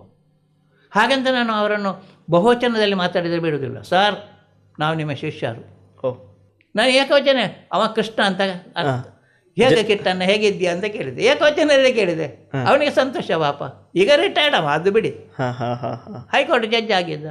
ಎಲ್ಲರನ್ನು ಅಷ್ಟು ಪ್ರೀತಿಯಿಂದ, ಆ ಪ್ರೀತಿ ಯಾರ ಹತ್ರ ಇರೋದು? ಶಿಕ್ಷಕನಿಗೆ ಅಲ್ವಾ? ಹೌದು, ಖಂಡಿತ ಸರ್, ಖಂಡಿತ. ಬೇರೆ ಯಾರ ಹತ್ರ ಉಂಟು? ಹೋದರೆ ಕಾಲು ಹಿಡಿದು ಕೈ ಕಟ್ಟಿ ಬೇರೆ ಯಾರ್ದು ಕಾಲು ಹಿಡಿತಾರೆ ಸ್ವಾಮಿ? ಹಿರಿಯರ್ದು ಕಾಲು ಹಿಡಿತಾರೆ, ಶಿಕ್ಷಕರದ್ದು ಕಾಲು ಹಿಡಿತಾರಲ್ಲ. ಹೌದು, ಖಂಡಿತ. ಇದಕ್ಕಿಂತ ದೊಡ್ಡ ಹೊರ ಸಂಪತ್ತು ಏನುಂಟು ನಮಗೆ? ಏನಿಲ್ಲ, ಏನಿಲ್ಲ. ಯಾವ ನಾವು ಸುಖ ಶಾಂತಿ ನೆಮ್ಮದಿಯಿಂದ ಇರಬೇಕು. ಹಿಂದಿನ ಕಾಲದಲ್ಲಿ ಶಿಕ್ಷಕರಿಗೆ ವಿದ್ಯಾರ್ಥಿಗಳು ಅಷ್ಟು ಅನ್ಯೋನ್ಯತೆ ಇತ್ತು. ಈಗಿನ ಕಾಲದಲ್ಲಿ ಏನಾಗಿದೆ ಅಂತ ಎಲ್ಲ ನಿಮ್ಮ ಮೊಬೈಲ್ಗಳ ಇದರಲ್ಲೆಲ್ಲ ಶಿಕ್ಷಣ ನೀಡ್ತಾ ಇದ್ದಾರೆ. ಪ್ರೀತಿ ಉರಿಯುವುದು ಕಡಿಮೆ ಸ್ವಾಮಿ, ಅದು ಉಳಿಲಿಕ್ಕೆ ಆಗುವುದಿಲ್ಲ. ಈಗ ಸ್ವತಃ ಭೇಟಿಯಾದಾಗ ಮಾತ್ರ ಸಂತೋಷ ಉಳಿಯುವುದು. ಈಗ ನಿಮ್ಮ ಅಮ್ಮ ಅಮೇರಿಕಾದಲ್ಲಿ ಇದ್ದಾರೆ, ನೀವು ಫೋನ್ನಲ್ಲಿ ನೋಡಿ ಮಾತಾಡ್ತೀರಿ ಅವರ ಹತ್ರ. ಆದರೆ ಸ್ವತಃ ಅವ್ರ ಎದುರಿಗೆ ಸಿಕ್ಕಿದರೆ ಸಿಗುವ ಸಂತೋಷ ನಿಮಗೆ ಎಲ್ಲಿ ಸಿಗ್ತದೆ? ಹಿಂದಿನ ಶಿಕ್ಷಣ ಒಳ್ಳೆಯದು, ಆದರೆ ಹೊಸತಕ್ಕೆ ನಾವು ಹೊಂದಿಕೊಳ್ಳೇಬೇಕಾಗ್ತದೆ. ಹೊಂದಿಕೊಳ್ಳೋದು ಆಗ್ತದೆ. ಈಗ ಮೊಬೈಲ್ ಬೇಡ ಅಂತ ಹೇಳಿದರೆ ಆಗ್ತದ? ಈಗ ಮೊಬೈಲಲ್ಲಿ ಶಿಕ್ಷಕರು ಎಷ್ಟು ಬೇಕೋ ಅಷ್ಟೇ ಆಯಾಯ ಮಕ್ಕಳಿಗೆ ಬೇಕಾದಷ್ಟೇ ಹೇಳ್ತಿದ್ರು. ಹೌದು ಅಲ್ವಾ? ಸಣ್ಣ ಮಕ್ಕಳಿಗೆ ಏನು ಹೇಳಬೇಕು, ದೊಡ್ಡ ಮಕ್ಕಳಿಗೆ ಏನು ಹೇಳಬೇಕು, ಅದನ್ನು ಅಂದಾಜು ಮಾಡಿ ಮೊಬೈಲಲ್ಲಿ ಎಲ್ಲ ಬರ್ತದೆ. ಅದನ್ನು 1 ವರ್ಷದ 5 ವರ್ಷದ ಮಗು ನೋಡ್ತದೆ, 60 ವರ್ಷದ ಮುದುಕ ನೋಡ್ತಾನಲ್ಲ. ಅದೆಷ್ಟು ಸರಿ ಸರ್. ಈಗ ಇವತ್ತಿನ ಮಕ್ಕಳು ಶಾಲೆಗೆ ರಜೆ ಹಾಕಿದರೆ ಅದು ಸಂಜೆ ಆಗುವಾಗ ಮೊಬೈಲಲ್ಲಿ ಬರುತ್ತೆ, ನೋಟ್ಸ್ ಎಲ್ಲ ಕಲಿಸ್ತಾರೆ ಮೊಬೈಲಲ್ಲಿ. ಈಗ ಮಕ್ಳು ಏನು ಮಾಡ್ತಾರೆ ಅಂತ ಹೇಳಿದ್ರೆ, ಒಂದು ಬುಕ್ ಇಟ್ಕೋತಾರೆ, ಮಿಡ್ಲಲ್ಲಿ ಮೊಬೈಲ್ ಇಟ್ಕೋತಾರೆ, ಬರಿತಾ ಇದ್ದಾರೆ. ತಂದೆ ತಾಯಿ ಏನು ಅನ್ಕೋತಾರೆ, ನನ್ನ ಮಗಳು ನನ್ನ ಮಗ ಬರಿತಾ ಇದ್ದಾನೆ, ಓದ್ತಾ ಇದ್ದಾನೆ ಅಂತ. ಆದರೆ ಅಲ್ಲಿ ಮೊಬೈಲಲ್ಲಿ ಏನು ಮಾಡ್ತಾ ಇದ್ದಾರೆ, ಅಲ್ಲಿ ದಾರಿ ತಪ್ತಾ ಇದ್ದಾರಾ? ಅದು ಇವತ್ತಿನ ಪೇರೆಂಟ್ಸ್ ನೋಡ್ತಾ ಇದ್ದಾರಾ? ಅದು ಎಷ್ಟರ ಮಟ್ಟಿಗೆ ಅದು ಹೇಗೆ ಅಂತ, ಅದು ಹೀಗೆ ಮುಂದುವರಿದ್ರೆ ಏನಾಗ್ಬೋದು? ಅದು ಯಾಕೆ ಮೊಬೈಲಲ್ಲೇ ಬರಬೇಕು? ನಾವೆಲ್ಲ ಹೋಗಬೇಕಾದ್ರೆ ಶಾಲೆಯಲ್ಲಿ ಹೋಗಿ ಬರಿತಾ ಇದ್ವಿ, ಬೇರೊಬ್ಬರ ಪುಸ್ತಕನ ತಗೊಂಡು ಬಂದು ಬರಿತಾ ಇದ್ವಿ. ಆ ಥರನೇ ಮಾಡ್ಬೋದಲ್ಲ ಅಂತ. ಅದು ಖಂಡಿತ ಸರಿಯಲ್ಲ. ಆದರೆ ಅದು ಸರಿಯಲ್ಲ ಅಂತ ಹೇಳಿದರೆ ಈಗ ಮೊಬೈಲ್ನ ಬಳಕೆ ಮಾಡಬೇಕಲ್ಲ. ಈಗ ಮೊಬೈಲ್ ಎಲ್ಲವೂ ಬರ್ತದೆ, ಒಳ್ಳೆಯದು ಬರ್ತದೆ, ಕೆಟ್ಟ ಬರ್ತದೆ. ಈಗ 5ನೇ ಕ್ಲಾಸಿನ ಮಗುವಿಗೆ ಯಾವುದು ಅದನ್ನು ನಾವು ಕೊಡಬೇಕಲ್ಲ. ಹೌದು. ಮೊಬೈಲ್ನಲ್ಲಿ ಈಗ ಹಿರಿಯರಿಗೆ ಬೇಕಾದ್ದು ಬರ್ತಾ ಅಲ್ವಾ? ಎಲ್ಲ ಬೇಕಾದ್ದು ಬೇಡದ್ದು. ಮಗು ಓದ್ತದೆ ಇಲ್ವೋ ಯಾರಿಗೂ ಗೊತ್ತು? ಮೊಬೈಲ್ ಹಿಡ್ಕೊಂಡಿರ್ತದೆ, ಕೇಳಿದರೆ ಎಲ್ಲ ಮೊಬೈಲ್ನಲ್ಲಿ ಬರ್ತದೆ. ನಾವು ಹ್ಞೂ ಅಂತ ಹೇಳಬೇಕಲ್ಲ. ಮಗು ಓದ್ತದ, ಮೊಬೈಲ್ ನೋಡ್ತದ, ಯಾವುದನ್ನು ನೋಡ್ತದೆ ಯಾರಿಗೆ ಗೊತ್ತು?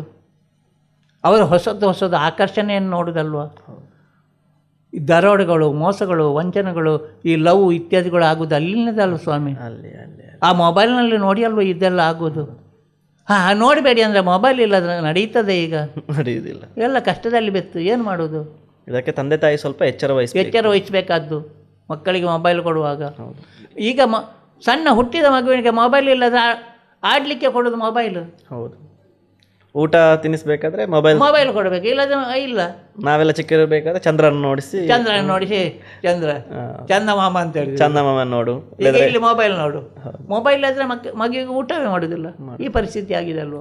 ಅದೆಲ್ಲ ನಮ್ಮ ತಪ್ಪು ಅಂತದೆಲ್ಲ. ನಾವು ಎಚ್ಚರಿಕೆ ವಹಿಸಬೇಕು. ಎಚ್ಚರಿಕೆ ವಹಿಸೋದು ಅಷ್ಟು ಸುಲಭವೂ ಅಲ್ಲ. ಹೌದು. ಈಗಿನ ಮಕ್ಕಳಿಗೆ ಜಾಸ್ತಿ ಮಾತಾಡ್ಲಿಕ್ಕೂ ಕೂಡ ಇಲ್ಲ ಅಂತ. ಮಾತಾಡ್ಲಿಕ್ಕಿಲ್ಲ.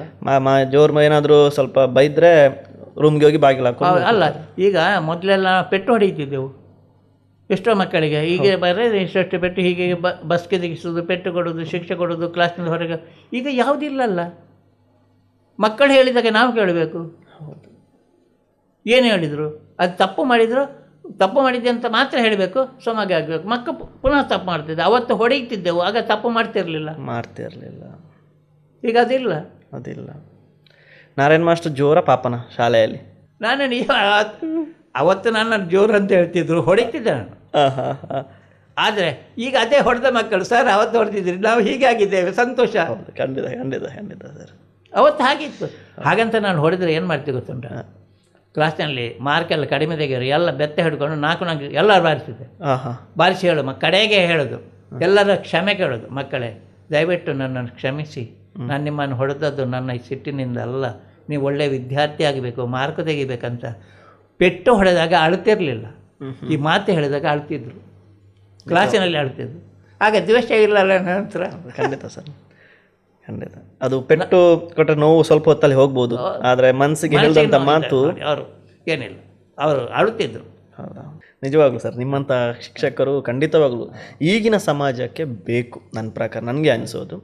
ಅದರಿಂದ ಈ ಶಿಕ್ಷಣ ಮತ್ತು ನೀವು ಮಾಡ್ತಿರುವಂಥ ಒಂದು ಸಹಾಯ ಸರ್, ಈಗ ನೀವು ಮಾಡ್ತಿರುವಂಥ ಒಂದು ಸಹಾಯ ಎಲ್ಲೂ ಕೂಡ ಪ್ರಚಾರಕ್ಕೆ ಇಲ್ಲ ಸರ್. ನೀವೇನು ಯಾರಿಗಾದ್ರೂ ಒಂದು ಹಣ ಕೊಟ್ಟು ಫೋಟೋ ತೆಗೆಯೋದು ಅದೆಲ್ಲ ಇಲ್ಲ, ಅದು ನೀವು ಮಾಡಲಿಲ್ಲ, ನಾನು ನೋಡಲೇ ಇಲ್ಲ. ಆದರೆ ಈಗ ಒಂದು ಸಹಾಯ ಮಾಡಿ ಏನಾದರೂ ಹಣ ಕೊಟ್ಟರೆ, ಏನಾದರೂ ಕಿಟ್ ಕೊಟ್ಟರೆ ಒಂದು ಫೋಟೋ ತೆಗೆದು ಪ್ರಚಾರ ಎಲ್ಲ ಬಯಸ್ತಾರೆ. ಈಗಿನ ಒಂದು ಪ್ರೆಸೆಂಟ್ ಸಿಚುವೇಷನಲ್ಲಿ ಒಂದು ಪ್ರಚಾರ ಮಾಧ್ಯಮದ ಕಲೆ, ಈ ಸಹಾಯವನ್ನು ಮಾಡಿ ಪ್ರಚಾರವನ್ನು ಬೇಡೋದು, ಇದಕ್ಕೆ ನೀವೇನು ಹೇಳ್ತೀರಿ ಅಂತ? ಸ್ವಾಮಿ, ಕೆಲವರಿಗೆ ಅದು ಬೇಕು, ಪ್ರಚಾರ ಬೇಕು. ನಾನು ಇಷ್ಟು ಕೊಟ್ಟೆ, ಅವ್ರನ್ನಲ್ಲಿರೋ ಸ್ವಲ್ಪ ಹಣ ಇರ್ಬೋದು, ಎಲ್ಲ ಪ್ರಚಾರ ಮಾಡ್ತಾರೆ. ಅವರಿಗೆ ಅವರ ಪ್ರಚಾರ, ನಾನು ಪ್ರಚಾರವನ್ನು ಬಯಸೋದಿಲ್ಲ, ನಾನು ಪ್ರಚಾರ ಬೇಡ, ಎಲ್ಲಿ ನಾನು ಫೋಟೋ ತೆಗೆದು ಹಾಕೋದಿಲ್ಲ. ಹೌದು, ಈಗ ನೀವು ನನಗೆ 150ಕ್ಕಿಂತ ಹೆಚ್ಚು ಸನ್ಮಾನ ಆಯಿತು, ನಾನು ಏನಾದರೂ ಅವರಿಗೆ ಸನ್ಮಾನ ಮಾಡಿ ಅಂತ ಹೇಳಿದ್ದೇನ? ಇಲ್ಲ, ಹೇಳೋದಿಲ್ಲ. ಇನ್ನು ಮನೆಗೆ ಭೇಟಿ ಕೊಡೋ ಒಂದು ಸ್ಕಾಲರ್ಶಿಪ್ ಉಂಟು, ಮನೆಗೆ ಭೇಟಿ ಕೊಡಬೇಕು. ಅದು ವಿಟ್ಲದ್ದು ಸುಪ್ರಜಿತ್ ಫೌಂಡೇಶನ್ ಮತ್ತು ಧೃತಿ ಫೌಂಡೇಶನ್. ಒಂದು ವರ್ಷಕ್ಕೆ ಸುಮಾರು ಒಂದು 100-150 ಮನೆಗೆ ಭೇಟಿ ಕೊಡ್ತೇನೆ. ಕಡಿಮೆ ಅಂದರೆ ಮನೆಗೆ ಹೋಗಿ ರಿಪೋರ್ಟ್ ಬರೀಬೇಕು, ಹೇಗೆ ಪರಿಸ್ಥಿತಿ, ಹೇಗೆ ಬಡವರ ಶ್ರೀಮಂತರ ಏನೆಲ್ಲ ಉಂಟು ಏನು ಅಂತಂತ. ಹಾಗೆ ಒಂದು ಮನೆಗೆ ಹೋದೆ, ಅಲ್ಲಿ ಬರೆಯುವಾಗ ಒಬ್ಬಳು ಅಜ್ಜಿ ಇದ್ಲು. ಅಜ್ಜಿಯನ್ನು ನೋಡು ಅಂತಾಯಿತು, ಮೂಲೆಯಲ್ಲಿ ಮಲಗಿದೆ ಅಜ್ಜಿಗೊಂದು ಚಾಪೆ ಇಲ್ಲ, ಬೆಡ್ಶೀಟ್ ಇಲ್ಲ, ಏನಿಲ್ಲ ಸ್ವಾಮಿ.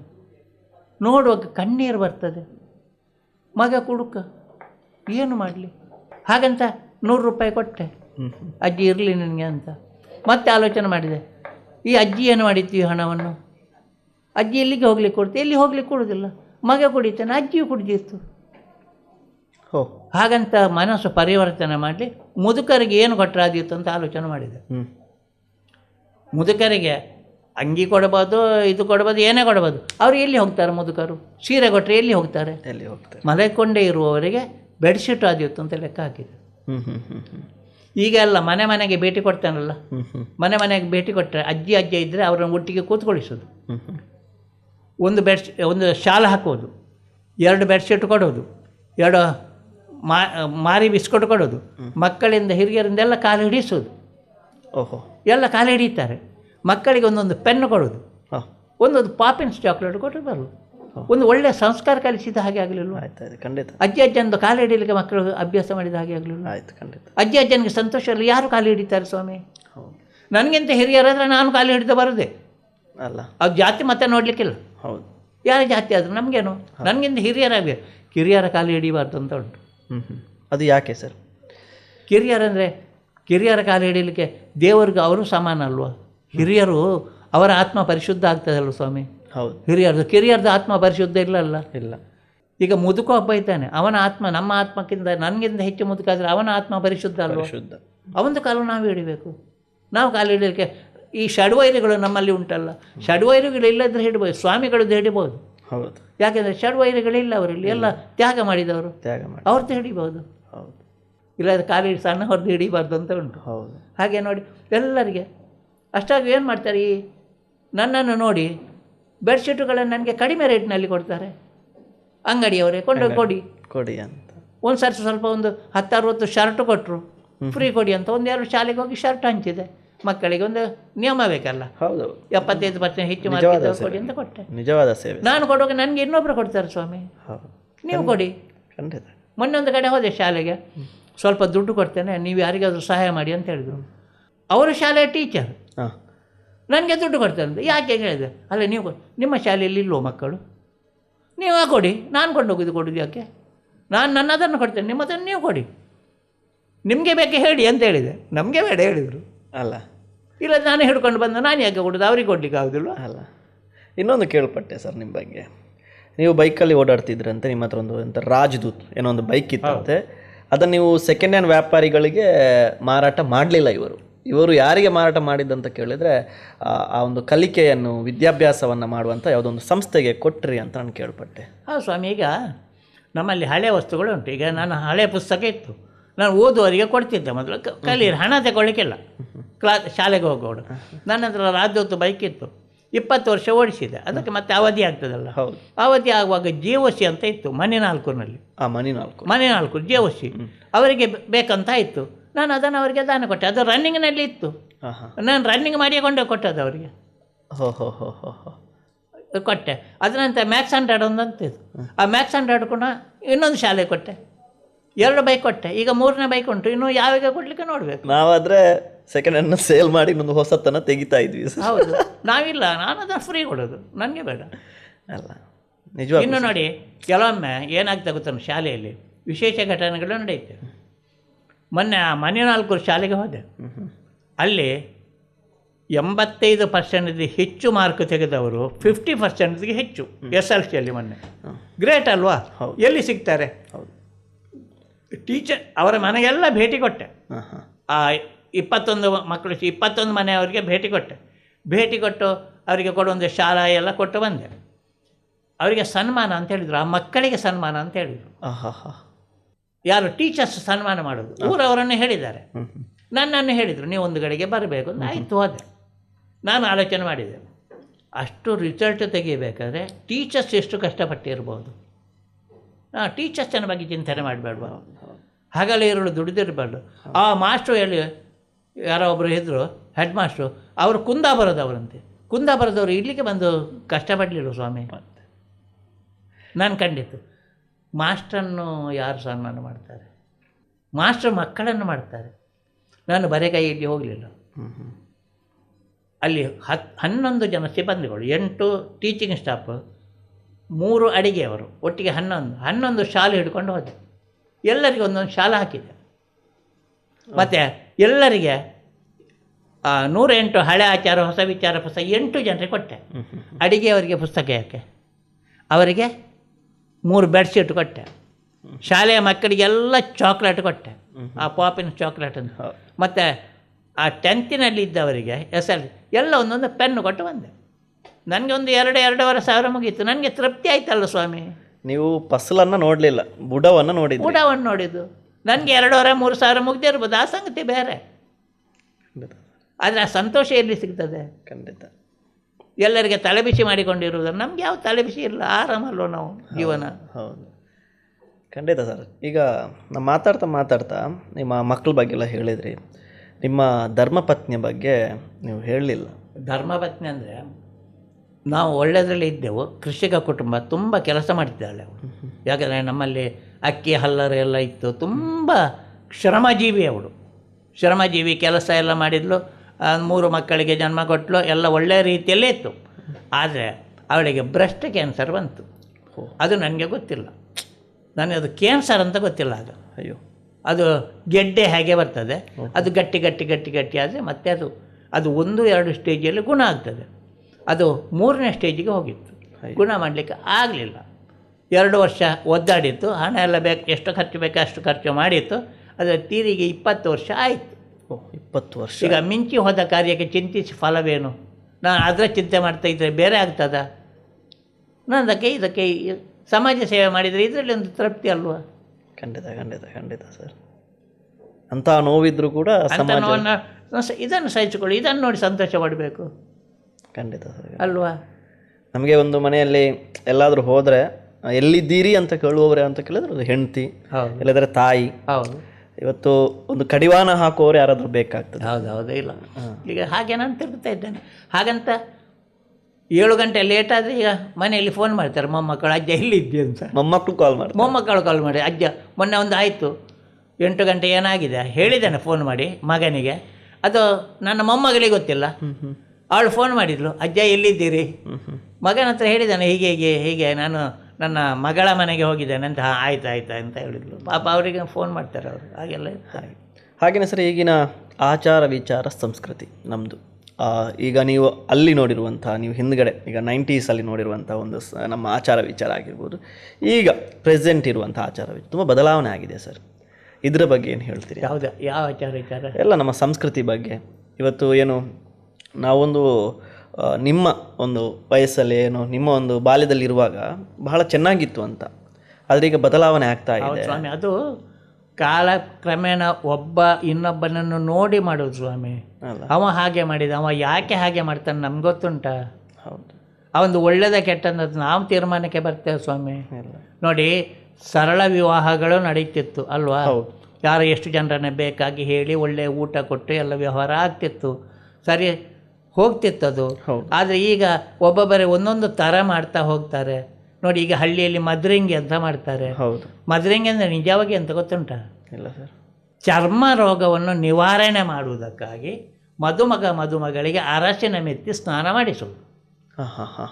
ಅರಶಿನ ಮೆತ್ತಿ ಸ್ನಾನ ಮಾಡಿಸ್ಬೇಕು, ಯಾಕಂದರೆ ಚರ್ಮ ರೋಗ ಇರಬಾರ್ದಲ್ಲ. ಅದಕ್ಕಾಗಿ ಇರೋದದು.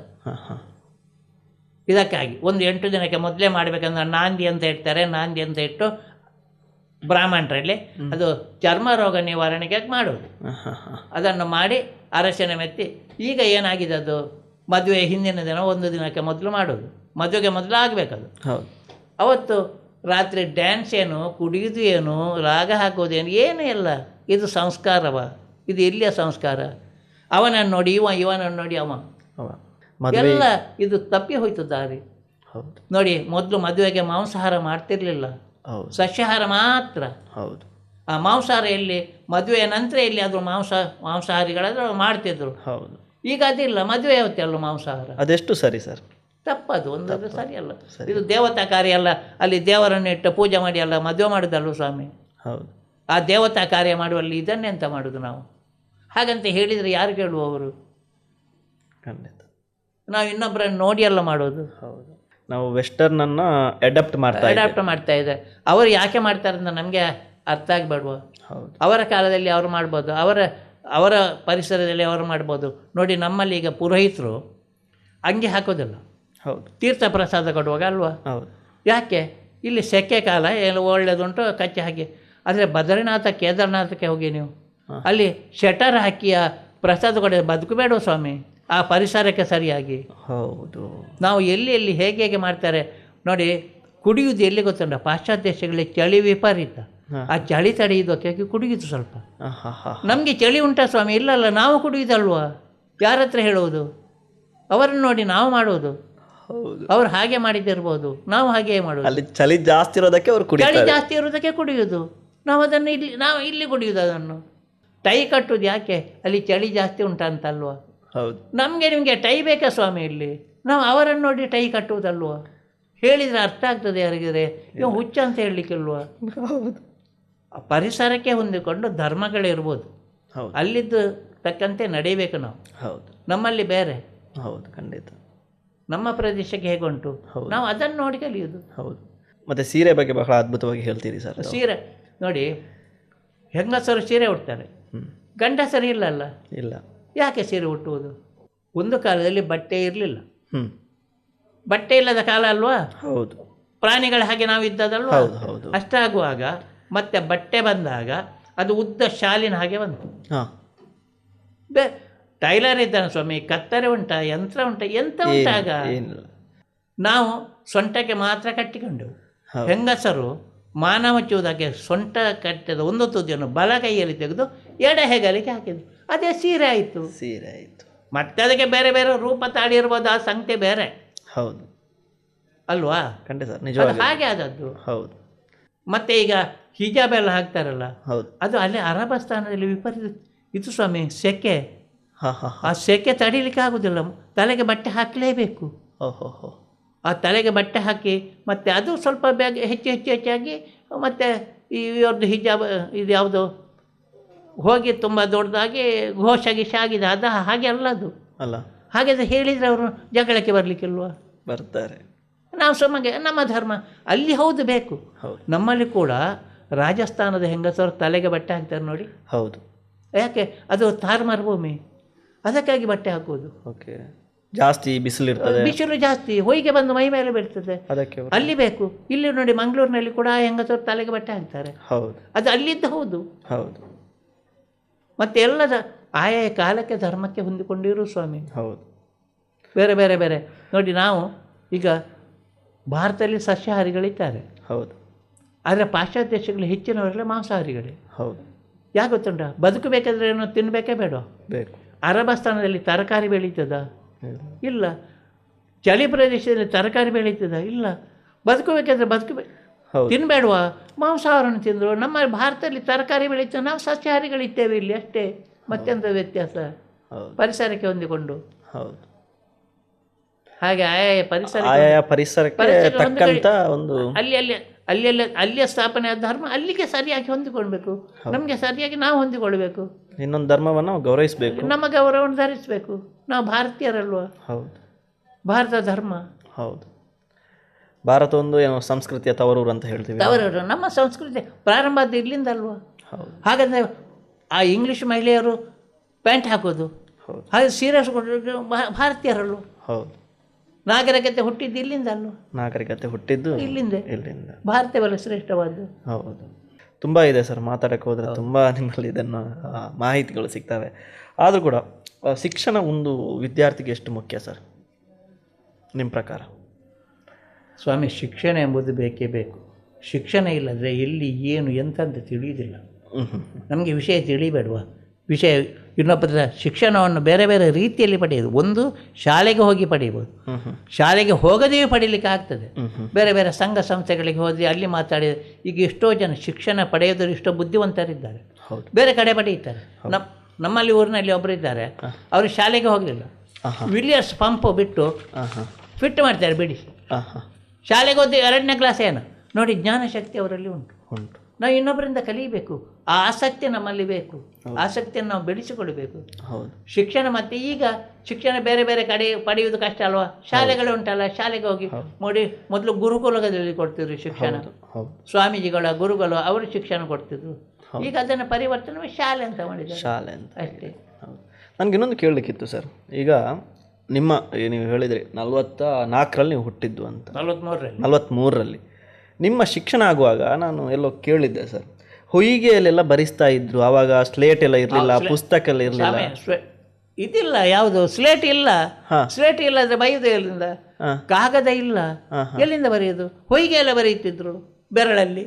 ಓಹೋ ಹೋ ಹೋ ಹೋ ಹೋ. ಹಾಗೆ ಹೊಯ್ಗೆ ಹಾಕಿ ಬರೀಲಿಕ್ಕೆ ಆಗ್ತಲ್ಲ. ಕ್ಲಾಸ್ ರೂಮ್ ಎಲ್ಲ ಇಲ್ಲ, ಹೊರಗಡೆ ಅದು ಹೊರಗಡೆ. ಹೀಗೆಲ್ಲ ಬರೀಲಿಕ್ಕೆ ಕಲಿತಿದ್ರು. ಸ್ವಲ್ಪ ಆಗಿನ ವಿದ್ಯಾಭ್ಯಾಸದ ಬಗ್ಗೆ, ಕಲಿಕೆ ಬಗ್ಗೆ ಹೇಳಿ ಸರ್ ನಮಗೆ. ಹಾಗೆ ನೋಡಿ, ಸ್ಲೇಟ್ ಇಲ್ಲ. ಮತ್ತೆ ನನ್ನ ಕಾಲಕ್ಕೆ ಸ್ಲೇಟ್ ಬಂತು, ಅದು ಸಂಗತಿ ಬೇಡಿ. ಆ ಸ್ಲೇಟ್ ಬಂದಾಗ ಸ್ಲೇಟ್ನಲ್ಲಿ ಬರೀತು. ಕಾಪಿ ಪುಸ್ತಕದಲ್ಲಿ ಒಮ್ಮೆ ಹೀಗೆ ಬರೆಯೋದು, ಒಮ್ಮೆ ಹೀಗೆ ಬರೆಯೋದು, ಎರಡು ಇತ್ತು. ಅದು ಪುಸ್ತಕ ಇಲ್ಲ, ಎಲ್ಲಿಂದ ಮಾಡೋದು ಸ್ವಾಮಿ? ಪೆನ್ನೆಲ್ಲ ಇಲ್ಲ. ಪೆನ್ನಿಗೆ ಎಷ್ಟು ರೂಪಾಯಿ ಇತ್ತು ಗೊತ್ತು ನಮಗೆ? ನಾನು ಶಾಲೆಗೂ 12 ಆನೆ ಇದ್ದದ್ದು ಪೆನ್ನಿಗೆ. ನಾನು 6ನೇ ಕ್ಲಾಸ್. 12 ಆನೆ. 12 ಅಂದರೆ 3/4 ರೂಪಾಯಿ. ಅಕ್ಕಿ ಎಷ್ಟು ಮಾರಬೇಕಿತ್ತು ಗೊತ್ತುಂಟಾ? 1.5 kg. 1.5 kg. ಈಗ ಕೆಜಿಗೆ ಎಷ್ಟುಂಟು?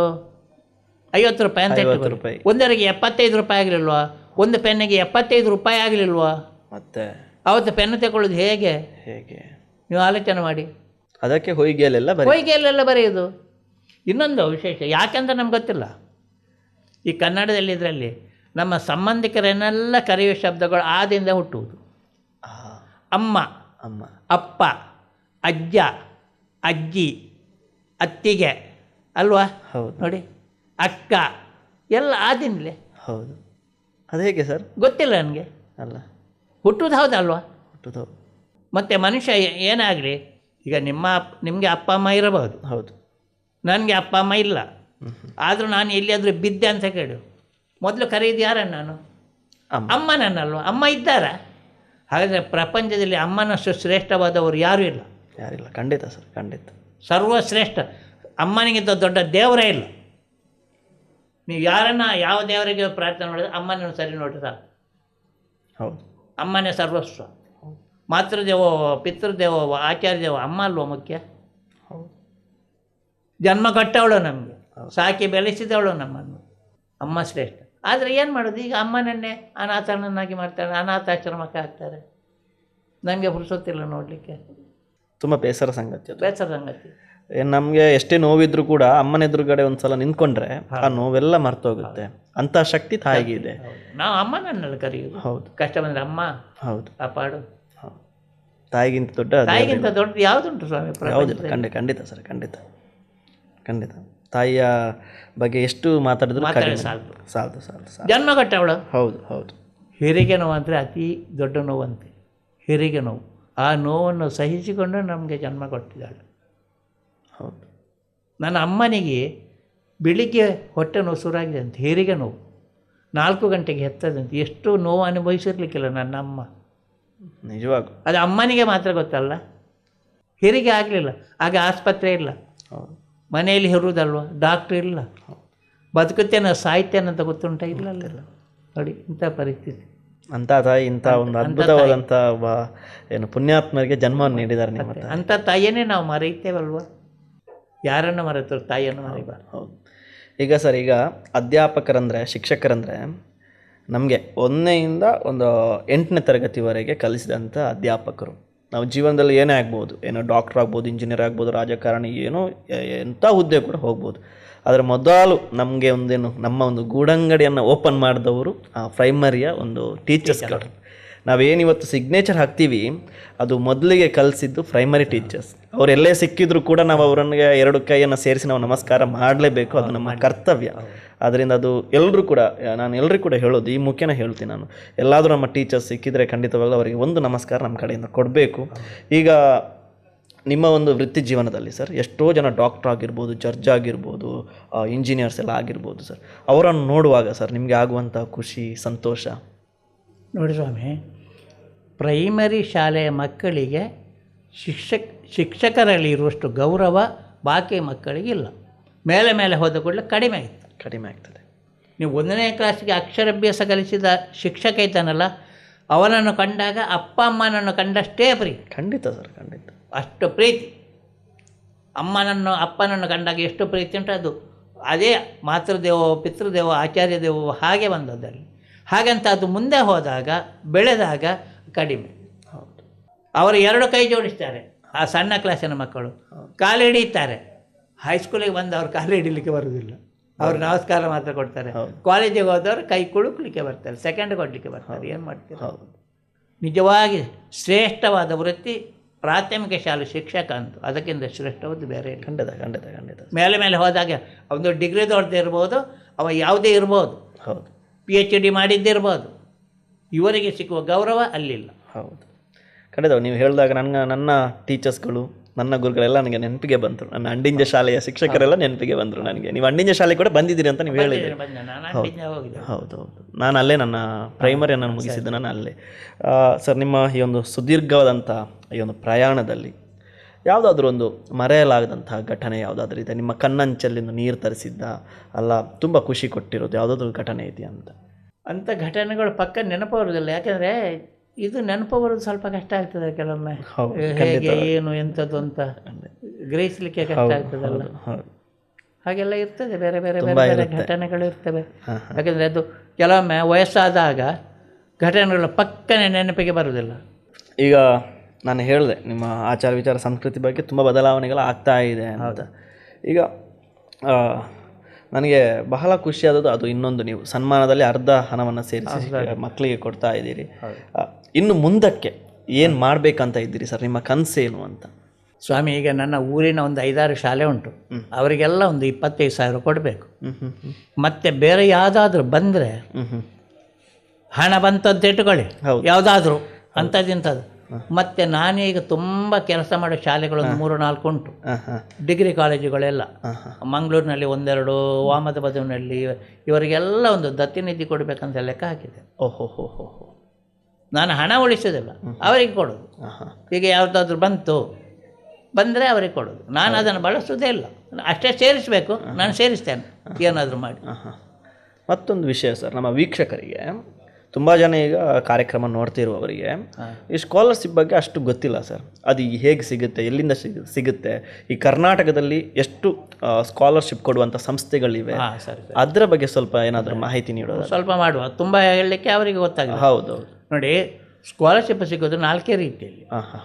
ಒಂದು ಜಾತಿ ಲೆಕ್ಕದಲ್ಲಿ, ಹಾಂ. ಇನ್ನೊಂದು ತಂದೆ ತಾಯಿಯ ಉದ್ಯೋಗದ ಲೆಕ್ಕದಲ್ಲಿ, ಇನ್ನೊಂದು ಮೆರಿಟ್ ಲೆಕ್ಕದಲ್ಲಿ, ಇನ್ನೊಂದು ವಿವಿಧ ಸಂಘ ಸಂಸ್ಥೆಗಳು ಕೊಡುವುದು. ಹೀಗೆ 4 ರೀತಿಯಲ್ಲಿ ವಿದ್ಯಾರ್ಥಿ ವೇತನ ಉಂಟು. ಜಾತಿಯ ಲೆಕ್ಕದಲ್ಲಿ ಒಂದು, ಜಾತಿಯಲ್ಲಿ ಮುಂದೆ ಹೋದವರು ಬ್ರಾಹ್ಮಣರು, GSB, ಕುಡಾಲ್ ದೇಶಸ್ಥ, ಇವರಿಗೆ ಜಾತಿ ಲೆಕ್ಕದಲ್ಲಿ ವಿದ್ಯಾರ್ಥಿ ವೇತನ ಇಲ್ಲ, ಯಾಕೆ ಅವರು ಮುಂದೆ ಹೋಗಿ ಆಗಿದೆ. ಇನ್ನೊಂದು ಅಲ್ಪಸಂಖ್ಯಾತರು, ಮುಸಲ್ಮಾನ, ಕ್ರೈಸ್ತ, ಜೈನ, ಸಿಖ್, ಪಾರ್ಸಿ, ಬೌದ್ಧರು, ಇವರನ್ನು ಅಲ್ಪಸಂಖ್ಯಾತರು ಅಂತ ಹೇಳ್ತಾರೆ. ಮತ್ತೊಂದು SC/STಗಳು, ಪರಿಶಿಷ್ಟ ಜಾತಿ, ಪರಿಶಿಷ್ಟ ಪಂಗಡ. ಈ 3 ವಿಭಾಗ ಬಿಟ್ಟರೆ, ಜಾತಿಯಲ್ಲಿ ಮುಂದೆ ಹೋದವರು, ಅಲ್ಪಸಂಖ್ಯಾತರು, SC/ST ಬಿಟ್ಟರೆ ಉಳಿದವರೆಲ್ಲ ಹಿಂದುಳಿದ ವರ್ಗದವರು. ಹಿಂದುಳಿದ ವರ್ಗದಲ್ಲಿ 4 ಪಾಲು ಉಂಟು. ಪ್ರವರ್ಗ 1, 2A, 3A, 3B, ಇಷ್ಟು ವಿಭಾಗ ಉಂಟು. ಹಿಂದುಳಿದ ವರ್ಗದವರಿಗೆ OBC ಅಂತ, ಅದರ್ ಬ್ಯಾಕ್ವರ್ಡ್ ಕಮ್ಯುನಿಟಿ ಅಂತ ಹೇಳ್ತಾರೆ. ಒಂದು ವಿದ್ಯಾರ್ಥಿ ವೇತನ ಉಂಟು. ಅದು 1ನೇ ಕ್ಲಾಸಿಂದ ಮುಂದೆ ಎಲ್ಲ ಕ್ಲಾಸಿಗೆ ಒಂದೇ. SSP ಪೋರ್ಟಲ್ ಅಂತ ಮಾಡಿದ್ದಾರೆ. ಮೊದಲೇ ಅಪ್ಲಿಕೇಶನ್ ಇತ್ತು, SSP ಪೋರ್ಟಲ್, ಅದಕ್ಕೆ ಅರ್ಜಿ ಹಾಕಬೇಕು, ಅದಕ್ಕೆ ಬರ್ತದೆ. ಆದರೆ 10ನೇವರೆಗೆ ಹೆಚ್ಚು ಸ್ಕಾಲರ್ಶಿಪ್ ಬರುವುದಿಲ್ಲ. ಊಟ, ಪುಸ್ತಕ, ಬಟ್ಟೆ ಎಲ್ಲ ಕೊಡ್ತಾರಲ್ಲ, ಹೌದೌದು. ಆದ್ದರಿಂದ ಅದು ಕಡಿಮೆ. ಮತ್ತು ಮುಂದಿನ ಕ್ಲಾಸಿಗೆ ಹೆಚ್ಚು ಲಕ್ಷಗಟ್ಟಲೆ ಬರ್ತದೆ. ಅದಕ್ಕೆ ಅವರು ಜಾತಿ ಲೆಕ್ಕದಲ್ಲಿ ಹಾಕ್ಬೋದು. ಇನ್ನೊಂದು ಅಲ್ಪಸಂಖ್ಯಾತರು, ಮುಸಲ್ಮಾನ, ಕ್ರೈಸ್ತ, ಜೈನ, ಸಿಖ್, ಪಾರ್ಸಿ ಅಂತ ಹೇಳಿದ ಅದು. ಅವರಿಗೆ ಒಂದು 10ನೇವರೆಗೆ ಪ್ರೀ ಮೆಟ್ರಿಕ್, 10 ನಂತರ ಪೋಸ್ಟ್ ಮೆಟ್ರಿಕ್ ಅಂತ ಉಂಟು. ಮತ್ತು ಮೆರಿಟ್ ಕಮ್ ಮೀನ್ಸ್ ಅಂತ ಉಂಟು ಇಂಜಿನಿಯರ್ ಡಾಕ್ಟರ್ಗಳಿಗೆ. ಇದಕ್ಕೆಲ್ಲ ಹಣ ಬರ್ತದೆ. ಇನ್ನು SC/STಗಳು, ಪರಿಶಿಷ್ಟ ಜಾತಿ, ಪರಿಶಿಷ್ಟ ಪಂಗಡ, ಅವರಿಗೆ ಅವರವರ ಕ್ಲಾಸಿಗೆ ಹೊಂದಿಕೊಂಡು ಒಂದು ಸಾಮಾನ್ಯ ವಿದ್ಯಾರ್ಥಿ ವೇತನ ಉಂಟು. ಅದರ ನಂತರ 60%ಕ್ಕಿಂತ ಹೆಚ್ಚು ಮಾರ್ಕ್ ತೆಗೆದರೆ, SLCಯಲ್ಲಿ 74ರವರೆಗೆ ತೆಗೆದರೆ 10,000, 75 ಮತ್ತು ಅದಕ್ಕಿಂತ ಹೆಚ್ಚು ತೆಗೆದರೆ 15,000 ಪ್ರೈಸ್ ಮನೆ ಉಂಟು. ಅದೇ PUCಯಲ್ಲಿ ತೆಗೆದರೆ 20,000, ಡಿಗ್ರಿ 25, PGಯಲ್ಲಿ 30,000 ಪ್ರೈಸ್ ಮನೆ ಅಂತ ಉಂಟು. ಇದು ಎಕ್ಸ್ಟ್ರಾ ಸಾಮಾನ್ಯ ಅದಕ್ಕೆ ಒಂದು ಅರ್ಜಿ ಹಾಕ್ಬೋದು. ಇನ್ನು ಕೊರಗ ಜಾತಿಯವರು ಇದ್ದರೆ ಇವರಿಗೆ ಬೇರೆ ಒಂದು ಇಷ್ಟಲ್ಲದೆ ಬೇರೆ ಒಂದು ಸವಲತ್ತು ಉಂಟು, ಅದನ್ನು ಪಡೆಯಲಿಕ್ಕೆ ಆಗ್ತದೆ. ಇವಿಷ್ಟು SC/ST ಅವರಿಗೆ ಆಯಿತು. ಇನ್ನು ವಿಕಲಚೇತನರು ಇದ್ದಾರೆ, ಕೈಕಾಲು, ಕಣ್ಣು, ಕಿವಿ, ಮೂಗು ಸರಿ ಇಲ್ಲದವರು, ಅವರಿಗೆ ಒಂದು ವಿದ್ಯಾರ್ಥಿ ವೇತನ ಉಂಟು. ಅದಕ್ಕೆ ಇನ್ಕಮ್ ಸರ್ಟಿಫಿಕೇಟ್ ಎಲ್ಲ ಬೇಡ, 1ನೇ ತರಗತಿಯಿಂದ ಸಿಗ್ತದೆ. ಕಾಲಿನ ದೋಷ ಯಾರಿಗಾದ್ರೂ ಇದ್ದರೆ ಅಂಥವರಿಗೆ 2 ವೀಲರ್ ಕೊಡ್ತಾನೆ, ಯಂತ್ರ ಸ್ಕೂಟರ್ 2 ಚಕ್ರ ಮತ್ತು 2 ಚಕ್ರ ಅದು ಫ್ರೀ. ಕೆಲವು ವರ್ಷಗಳಿಂದ ಲ್ಯಾಪ್ಟಾಪ್ ಕೊಟ್ಟಿದ್ದಾರೆ ದೃಷ್ಟಿದೋಷ ಇದ್ದವರಿಗೆ, ಟಾಕಿಂಗ್ ಲ್ಯಾಪ್ಟಾಪ್, ಹೀಗೆಲ್ಲ ಉಂಟು. ಇನ್ನು ಉದ್ಯೋಗ, ಒಂದು ಬೀಡಿದ್ದು. ಇನ್ನು ಕಾರ್ಖಾನೆಯಲ್ಲಿ ದುಡಿಯೋರು, ಗೇರು ಬೀಜ ಕಾರ್ಖಾನೆ, ಅಂಜನ, ಇನ್ಫೋಸಿಸ್, ದೊಡ್ಡ ದೊಡ್ಡ ಹೋಟೆಲ್ಗಳು ದುಡಿಯೋರು ಮಕ್ಕಳಿಗೆ. ಇನ್ನು ರಬ್ಬರ್ ಕಾರ್ಮಿಕರ ಮತ್ತೆ. ಇನ್ನೊಂದು ಕಟ್ಟಡ ಕಾರ್ಮಿಕ ಅಂತ ಒಳ್ಳೆಯ ಸ್ಕೀಮ್ಸ್. ಕಟ್ಟಡದ ಕೆಲಸ ಯಾವುದೇ ಮಾಡಲಿ ಅವ ಕಟ್ಟಡ ಕಾರ್ಮಿಕ. 1 ವರ್ಷದಲ್ಲಿ ಅವ 90 ದಿನ ದುಡಿದ್ರೆ ಆಯಿತು. ಸರ್ಟಿಫಿಕೇಟ್ ಎಲ್ಲ ಬೇಕು. ಅದರ ನಂತರ ರಿಜಿಸ್ಟ್ರೇಷನ್ ಆಗಬೇಕು. 18ರಿಂದ 59 ವರ್ಷದವ ರಿಜಿಸ್ಟ್ರೇಷನ್ ಮಾಡ್ಬೋದು. 57 ವರ್ಷದ ಮಾಡಿದ, 60ಕ್ಕೆ ರಿಟೈರ್, 3,000 ಪೆನ್ಷನ್ ಸಾಯುವವರೆಗೆ. ಅವನ ನಂತರ ಅವನ ಹೆಂಡತಿಗೆ ಪೆನ್ಷನ್, ಕಾಯಿಲೆ ಬಂದರೆ 2 ಲಕ್ಷ ರೂಪಾಯಿ, ಕೆಲಸ ಮಾಡುವಾಗ ಹೆಚ್ಚು ಕಡಿಮೆ ಏನಾದರೂ ಆದರೆ 8 ಲಕ್ಷದ ಇನ್ಶೂರೆನ್ಸ್. ಅದರ ನಂತರ ಮದುವೆ ಆಗದ ಕಟ್ಟಡ ಕಾರ್ಮಿಕ, ಮದುವೆಗೆ 60,000 ರೂಪಾಯಿ, 2 ಮಕ್ಕಳ ಮದುವೆಗೆ 60,000 ರೂಪಾಯಿ, ಸ್ಕಾಲರ್ಶಿಪ್ ಇತ್ಯಾದಿಗಳು ಒಳ್ಳೆಯ ಸ್ಕೀಮ್. ಇವಿಷ್ಟು ಇದು ಸರ್ಕಾರದ್ದು. ಇದರಲ್ಲಿ ಯಾವುದಾದ್ರು ಒಂದಕ್ಕೆ ಹಾಕಬೇಕಂತ ಇರುವುದು, ಅಷ್ಟರಲ್ಲಿ ಒಂದಕ್ಕೆ ಅರ್ಜಿ ಹಾಕಿ ಅಂತ ಇರೋದು. ಮತ್ತೆ ಕಾನೂನು ಆಗಾಗ ಬದಲಾಗಿರ್ತದೆ. ಇನ್ನು ಮೆರಿಟ್ ಇದ್ದಂತ ಉಂಟು. PUCಯಲ್ಲಿ 90% ಹೆಚ್ಚು ಮಾರ್ಕ್ ತೆಗೆದವರಿಗೆ ಸೆಂಟ್ರಲ್ ಸೆಕ್ಟರ್ ಅಂತ ಸ್ಕಾಲರ್ಶಿಪ್ ಉಂಟು. ಅದು ಸಿಕ್ಕಿದರೆ 3 ವರ್ಷದ ಕೋರ್ಸ್ ಆದರೆ ಬೇಕು, 15,000 ರೂಪಾಯಿ ಶುರುವಿಗೆ, 3 ವರ್ಷಕ್ಕೆ, ಮತ್ತೆ 20,000 ರೂಪಾಯಿ. ಇದು ಯಾರು ಅರ್ಜಿ ಹಾಕ್ಬೋದು. ಅದಕ್ಕೆ ಜಾತಿ ಮತ್ತು ಲಿಂಗ ಭೇದ ಯಾವುದಿಲ್ಲ. ಎಲ್ಲ ಆನ್ಲೈನಲ್ಲಿ ಅರ್ಜಿ ಹಾಕಬೇಕು. ಮೊದಲು ಅದು ಫಾರ್ಮೆಟ್ ಇತ್ತು, ಈಗೆಲ್ಲ ಆನ್ಲೈನ್ ಆಗಿದೆ, ಅದಕ್ಕೆಲ್ಲ ಅರ್ಜಿ ಹಾಕ್ಬೋದು. ಅದರ ನಂತರ ಬೇರೆ ಬೇರೆ ಜಾತಿ ಸಂಘ ಸಂಸ್ಥೆಗಳೆಲ್ಲ ಉಂಟು. ಅದು ಅವರವರ ಜಾತಿ ಸಂಘ ಸಂಸ್ಥೆದ್ದು ಹಾಕಲಿ, ಅವರಿಗೆ ಬಿಟ್ಟದ್ದು, ನಾವು ಹೇಳಲಿಕ್ಕೆ ಆಗೋದಿಲ್ಲ. ಇನ್ನು ಹುಡುಗಿಯರಿಗೆ ಆಗಿಯೇ ಕೆಲವು ಸ್ಕಾಲರ್ಶಿಪ್ ಉಂಟು. ಮಲಬಾರ್ ಗೋಲ್ಡ್ ಇದುಂಟು, ಅದು PUC ಅವರಿಗೆ. ಮತ್ತು ಡಿಗ್ರಿ ಮಾಡಿಯವರಿಗೆ ಸಂತೂರ್ ಸೋಪ್ ಇದ್ದುಂಟು, ಅಜಿಮ್ ಸೇಠ್ಜಿ ಅವ್ರದ್ದು ಉಂಟು ಹುಡುಗಿಯರಿಗೆ. ಮತ್ತೊಂದು ಸರಸ್ವತಿ ಸ್ಕಾಲರ್ಶಿಪ್ ಅಂತ ಉಂಟು, ಅದು BCA, BBA, BMS ಮಾಡುವ ಹುಡುಗಿಯರಿಗೆ, ಡಿಗ್ರಿಯಲ್ಲಿ ಇರುವವರಿಗೆ. ಅದು ಎಷ್ಟು ಗೊತ್ತುಂಟ, 25,000. ಅಜಿಮ್ ಶೆಟ್ಟಿದು 30, ಹಾಂ ಹಾಂ ಮತ್ತು ಸಂತೂರ್ ಸೋಪಿದ್ದು 24, ಹಾಂ ಹಾಂ ಸರಸ್ವತಿ ಸ್ಕಾಲರ್ಶಿಪ್ ಅದು 25,000. ಓಕೆ ಬಲ್ಮಠ ಕಾಲೇಜಲ್ಲಿ ಕಳೆದ ವರ್ಷ ಅಪ್ಲೈ ಮಾಡಿತ್ತು, 48 ಜನರಿಗೆ ಮಂಜೂರಾಗಿದೆ. ಮಂಜೂರಾಗಿದೆ. ನನಗೆ ಆಶ್ಚರ್ಯ ಆಗ್ತದೆ. 25,000ದಾಗೆ ಕೆಲವರಿಗೆ ಹಣ ಬಂದಿದೆ, ಕೆಲವರಿಗೆ ಕ್ಲರಿಕಲ್ ಮಿಸ್ಟಿಂಗ್ನಲ್ಲಿ ಸ್ವಲ್ಪ ಹಿಂದೆ ಇರ್ಬೋದು, ಅಲ್ಲಿ ಬರ್ತಾ ಇರ್ತದೆ. ಇನ್ನೊಂದು, ಹುಡುಗಿಯರು ಆಟೋಟಗಳಲ್ಲಿ ರಾಜ್ಯ ಮಟ್ಟದಲ್ಲಿ ಗೆದ್ದು ರಾಷ್ಟ್ರ ಮಟ್ಟಕ್ಕೆ ಆಯ್ಕೆ ಆದರೆ ಹುಡುಗಿಯರಿಗೆ ಮಾತ್ರ, ಹುಡುಗರಿಗೆ 13ರಿಂದ 25 ವರ್ಷದವರೆಗೆ 1.25 ಲಕ್ಷ ಸ್ಕಾಲರ್ಶಿಪ್ ಉಂಟು. ಓಹೋ ಇದೆಲ್ಲ ಆನ್ಲೈನಲ್ಲಿ ನಾವು ಆನ್ಲೈನಲ್ಲಿ ಅರ್ಜಿ ಕೊಡಬೇಕು. ಓಮದ ಬದನಲ್ಲಿ 3 ಹುಡುಗಿಯರಿಗೆ ಸಿಕ್ಕಿದೆ. ಓಹೋ ಕುಪ್ಪೆ ಬದವಿನ ಮುತ್ತೂರು ಅಂತ ಉಂಟು, 6 ಜನ ಹುಡುಗಿಯರಿಗೆ ಸಿಕ್ಕಿದೆ. ಓಹೋ ನಿನ್ನೆ ಒಬ್ಬರು ಕೇಳಿದರು, ಹೀಗೆ ಮಾಹಿತಿ ಕೊಟ್ಟಿದ್ದಾನೆ, ಅಪ್ಲೈ ಮಾಡಿ ಅಂತ ಹೇಳಿದ್ದಾನೆ. ನೋಡಿ, ಹುಡುಗಿಯರಿಗೆ ಹೆಚ್ಚಿನ ಮಾಹಿತಿ ಕೊಡ್ತಾ ಇದ್ದಾರೆ. ಇನ್ನು ಸೀತಾರಾಮ್ ಜಿಂದಾಲ್ ಅಂತ ಉಂಟು ಸ್ಕಾಲರ್ಶಿಪ್, ಅದು ಪಡೀಲಿಕ್ಕೆ ಆಗ್ತದೆ, ಸಿಗ್ತದೆ. ಸೀತಾರಾಮ್ ಜಿಂದಾಲ್. ಡಾಕ್ಟರ್ ಶ್ಯಾಮನವರು ಶಿವಶಂಕರಪ್ಪನವರದ್ದು ಉಂಟು, ಪ್ರಜಾವಾಣಿಯವರದ್ದು ಉಂಟು, ಮತ್ತು ಆಲ್ಖಾರ್ಗದವರು ಉಂಟು. ಅದು ಅವರವರು ಕೆಲವು ಶಾಲೆಯನ್ನು ಸಿಲೆಕ್ಟ್ ಮಾಡಿದ್ದಾರೆ. PG ಮಾಡುವ ಏಕಮಾತ್ರ ಪುತ್ರಿ, ಗಂಡು ಹೆಣ್ಣು ಬೇರೆ ಇರಬಾರ್ದು. 35,000 ರೂಪಾಯಿ ಉಂಟು ಸ್ಕಾಲರ್ಶಿಪ್. ಓಹೋ 35,000. ಅದನ್ನು ಭಾರತ ರಾಷ್ಟ್ರ ನಿರ್ಮಾಣ ಉಂಟು, ಮತ್ತು ಆದಿತ್ಯ ಬಿರ್ಲಾದೊಂದುಂಟು. ಅದು ತುಂಬ ಉಂಟು. 1ರಿಂದ 8ಕ್ಕೆ 18,000, 9ರಿಂದ 12, 24,000, ಡಿಗ್ರಿಗೆ 36, PGಗೆ 60,000 ಎಲ್ಲ ಉಂಟು. ಎಷ್ಟು ಜನರಿಗೆ ಸಿಕ್ಕಿದಂತೆ ನನಗೆ ಗೊತ್ತಾಗೋದಿಲ್ಲ, ಯಾಕಂದರೆ ಆನ್ಲೈನಲ್ಲಿ ಅಲ್ಲ ಅರ್ಜಿ ಕೊಡೋದು. ಅವರು ಅರ್ಜಿ ಕೊಟ್ಟವರು ಹಣ ಸಿಕ್ಕಿದವರು ಏನಾದರೂ ಹೇಳ್ತಾರಾ? ಇಲ್ಲಲ್ಲ. ಮತ್ತು GSB ಅವರಿಗೆ ಬೇರೆ ಒಂದು ಸ್ಕಾಲರ್ಶಿಪ್ ಉಂಟು, ಅವರ ಜಾತಿ ಸಂಬಂಧಪಟ್ಟದ್ದು. ಮೊನ್ನೆ ನೋಡಿ MRPಯಲ್ಲಿ ಅವ್ರದ್ದೊಂದು ಸ್ಕಾಲರ್ಶಿಪ್ ಉಂಟು, SC/ST ಮಕ್ಕಳಿಗೆ ಮಾತ್ರ. ಇನ್ನು ಬಡ್ಡಿ ಫಾರ್ ಸ್ಟಡಿ ಅಂತ ಒಂದು ವೆಬ್ಸೈಟ್ ಉಂಟು, ಅದರಲ್ಲಿ ಒಂದು 100 ಸ್ಕಾಲರ್ಶಿಪ್ ಉಂಟು. 100 ಬೇರೆ ಬೇರೆ ಬೇರೆ ಕ್ಲಾಸ್ಗೆ, ಫಾರಿನಿಗೆ ಹೋಗೋರು ಅವರು ಇವರು ಎಲ್ಲ ಅದಕ್ಕೆ ಅರ್ಜಿ ಹಾಕಬೇಕು. ಆನ್ಲೈನಲ್ಲಿ ಅವರೇ ಅರ್ಜಿ ಹಾಕಬೇಕಲ್ಲ. ಮೊನ್ನೆ ಒಬ್ಬಳು ಹುಡುಗಿ ಸಿಕ್ಕಿದ್ಲು, ಏನಾದ್ರು ಸ್ಕಾಲರ್ಶಿಪ್ ಬಂದಿದೆ ಸರ್, ಎಷ್ಟಾ? 50,000. Science student. ನೋಡುವಾಗ ಬಡ್ಡಿ ಫಾರ್ ಸ್ಟಡಿಯಲ್ಲಿ ಅಪ್ಲೈ ಮಾಡಿದ್ದವಳು, 50,000 ಬಂದಿದೆ. ಉಂಟು, ಆದರೆ ನನಗೆ ಬೆರಳಾಡಿಸ್ಲಿಕ್ಕೆ ಗೊತ್ತಿಲ್ಲಲ್ಲ, ನಾನು ಬಾಯಿಯಲ್ಲಿ ಮಾತ್ರ ಹೇಳ್ಬೋದು. ಇಂಥ ತುಂಬ ಸ್ಕಾಲರ್ಶಿಪ್ ಉಂಟು, 1-2 ಅಲ್ಲ. ಎಷ್ಟೋ ಸ್ಕಾಲರ್ಶಿಪ್ಪನ್ನು ಪಡೀಲಿಕ್ಕೆ ಪ್ರಯತ್ನ ಮಾಡ್ಬೋದು. ಅವರವರು ಪ್ರಯತ್ನ ಮಾಡಬೇಕು, ನಾವು ಮಾಡಲಿಕ್ಕೆ ಏನಾಗೋದಿಲ್ಲ.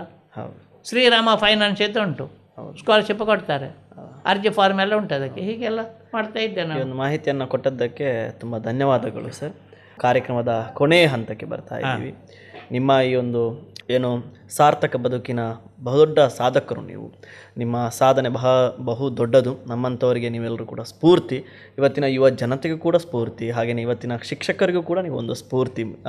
ಆದ್ದರಿಂದ ನಿಮ್ಮ ಈ ಒಂದು ಸೇವೆಗೆ ರಾಜ್ಯ ಪ್ರಶಸ್ತಿ ಆಗಿರ್ಬೋದು, ನಮ್ಮ ಜಿಲ್ಲಾ ಪ್ರಶಸ್ತಿ ಆಗಿರ್ಬೋದು, ಹಾಗೆಯೇ ಅದಕ್ಕಿಂತ ಹೆಚ್ಚು ಒಂದು ಪದ್ಮಶ್ರೀ ಕೂಡ ಸಿಗುವಂತಾಗಲಿ, ನಿಮ್ಮ ಮನೆ ಬಾಗಿಲಿಗೆ ಬರಲಿ ಅಂತ ನಾವು ಕೂಡ ಆಶಿಸ್ತೀವಿ. ಹಾಗೆಯೇ ಆ ದೇವರ ಆಶೀರ್ವಾದ ಕೂಡ ನಿಮ್ಮ ಮೇಲೆ ಇರಲಿ. ಆ ದೇವರು ಇನ್ನು ನಿಮಗೆ ಆಯುರಾರೋಗ್ಯ ನೆಮ್ಮದಿಯನ್ನು ಕೂಡ ಕೊಡಲಿ. ಹಾಗೆಯೇ ನಿಮ್ಮ ಒಂದು ಅಮೂಲ್ಯವಾದಂಥ ಸಮಯವನ್ನು ನಮಗೆ ಕೊಟ್ಟದ್ದಕ್ಕೆ ತುಂಬ ಹೃದಯ ಧನ್ಯವಾದಗಳು ಸರ್. ಹಾಗೆಯೇ ನಮ್ಮ ವೀಕ್ಷಕರಿಗೆ ಶಿಕ್ಷಣದ ಬಗ್ಗೆ, ಹಾಗೆಯೇ ನಮ್ಮ ಆಚಾರ ವಿಚಾರದ ಬಗ್ಗೆ, ಹಾಗೆಯೇ ಒಂದು ದೇವರು ಎಲ್ಲಿ ಇದ್ದಾನೆ ಅನ್ನೋದರ ಬಗ್ಗೆ ಆಗಿರ್ಬೋದು, ಯಾರಲ್ಲಿ ನಾವು ದೇವರನ್ನು ಕಾಣಬೇಕು, ಹಾಗೆಯೇ ಯಾರಿಗೆ ನಾವು ಸಹಾಯವನ್ನು ಮಾಡಬೇಕು ಅನ್ನುವಂಥದ್ದನ್ನು ಬಹಳ ಅದ್ಭುತವಾಗಿ ನಮಗೆ ಹೇಳಿಕೊಟ್ರು ನಮ್ಮ ಕೆ ನಾರಾಯಣ್ ನಾಯಕ್ ಮಾಸ್ಟ್ರು ಸರ್. ನಿಮಗೆ ತುಂಬ ಹೃದಯ ಧನ್ಯವಾದಗಳು. ಥ್ಯಾಂಕ್ ಯು ಸೋ ಮಚ್ ಈ ನಮ್ಮ ಶೋಗೆ ಬಂದಿರೋದಕ್ಕೆ. Thank you sir. ಸರ್, ನೀವು ಎಷ್ಟು ಕೆಲಸ ಮಾಡಿದ್ದೀರಿ, ಎಲ್ಲ ಶ್ರಮ ವಹಿಸಿದ್ದೀರಿ, ನನ್ನನ್ನು ಕೇಳಿ ಪ್ರಶ್ನೆ ಪಡ್ತಿದ್ದೀರಿ, ಪ್ರಚಾರ ಮಾಡ್ತಾ ಇದ್ದೀರಿ. ನಿಮಗೂ ಧನ್ಯವಾದಗಳು. ದೇವರು ಎಲ್ಲರಿಗೂ ಒಳ್ಳೆಯದು ಮಾಡಲಿ, ಎಲ್ಲ ಸುಖ ಶಾಂತಿ ನೆಮ್ಮದಿಯಿಂದ ಬಾಳೋಣ. ಧನ್ಯವಾದಗಳು ಸರ್, ಧನ್ಯವಾದಗಳು. ವೀಕ್ಷಕರೇ, ಇಲ್ಲಿ ತನಕ ನಾವು ಕೆ ನಾರಾಯಣ್ ನಾಯಕ್ ಅವರ ಒಂದು ಜೀವನದ ಬಗ್ಗೆ, ಹಾಗೆಯೇ ಅವರ ಸಾಧನೆಯ ಬಗ್ಗೆ, ಹಾಗೆಯೇ ಅವರ ಅಧ್ಯಾಪಕ ವೃತ್ತಿಯ ಬಗ್ಗೆ ನಾವು ಕೇಳ್ಕೊಂಡು ಬಂದ್ವಿ. ಇನ್ನು ಮುಂದಕ್ಕೆ ಹೊಸ ಜನ, ಹೊಸ ಕತೆ, ಹೊಸ ಅನುಭವ, ಹೊಸ ವಾಯ್ಸ್ ಜೊತೆ ಬರ್ತೀನಿ. ಅಲ್ಲಿ ತನಕ ನೋಡ್ತಾ ಇರಿ ನಮ್ಮ ಕುಡ್ಲ 24x7.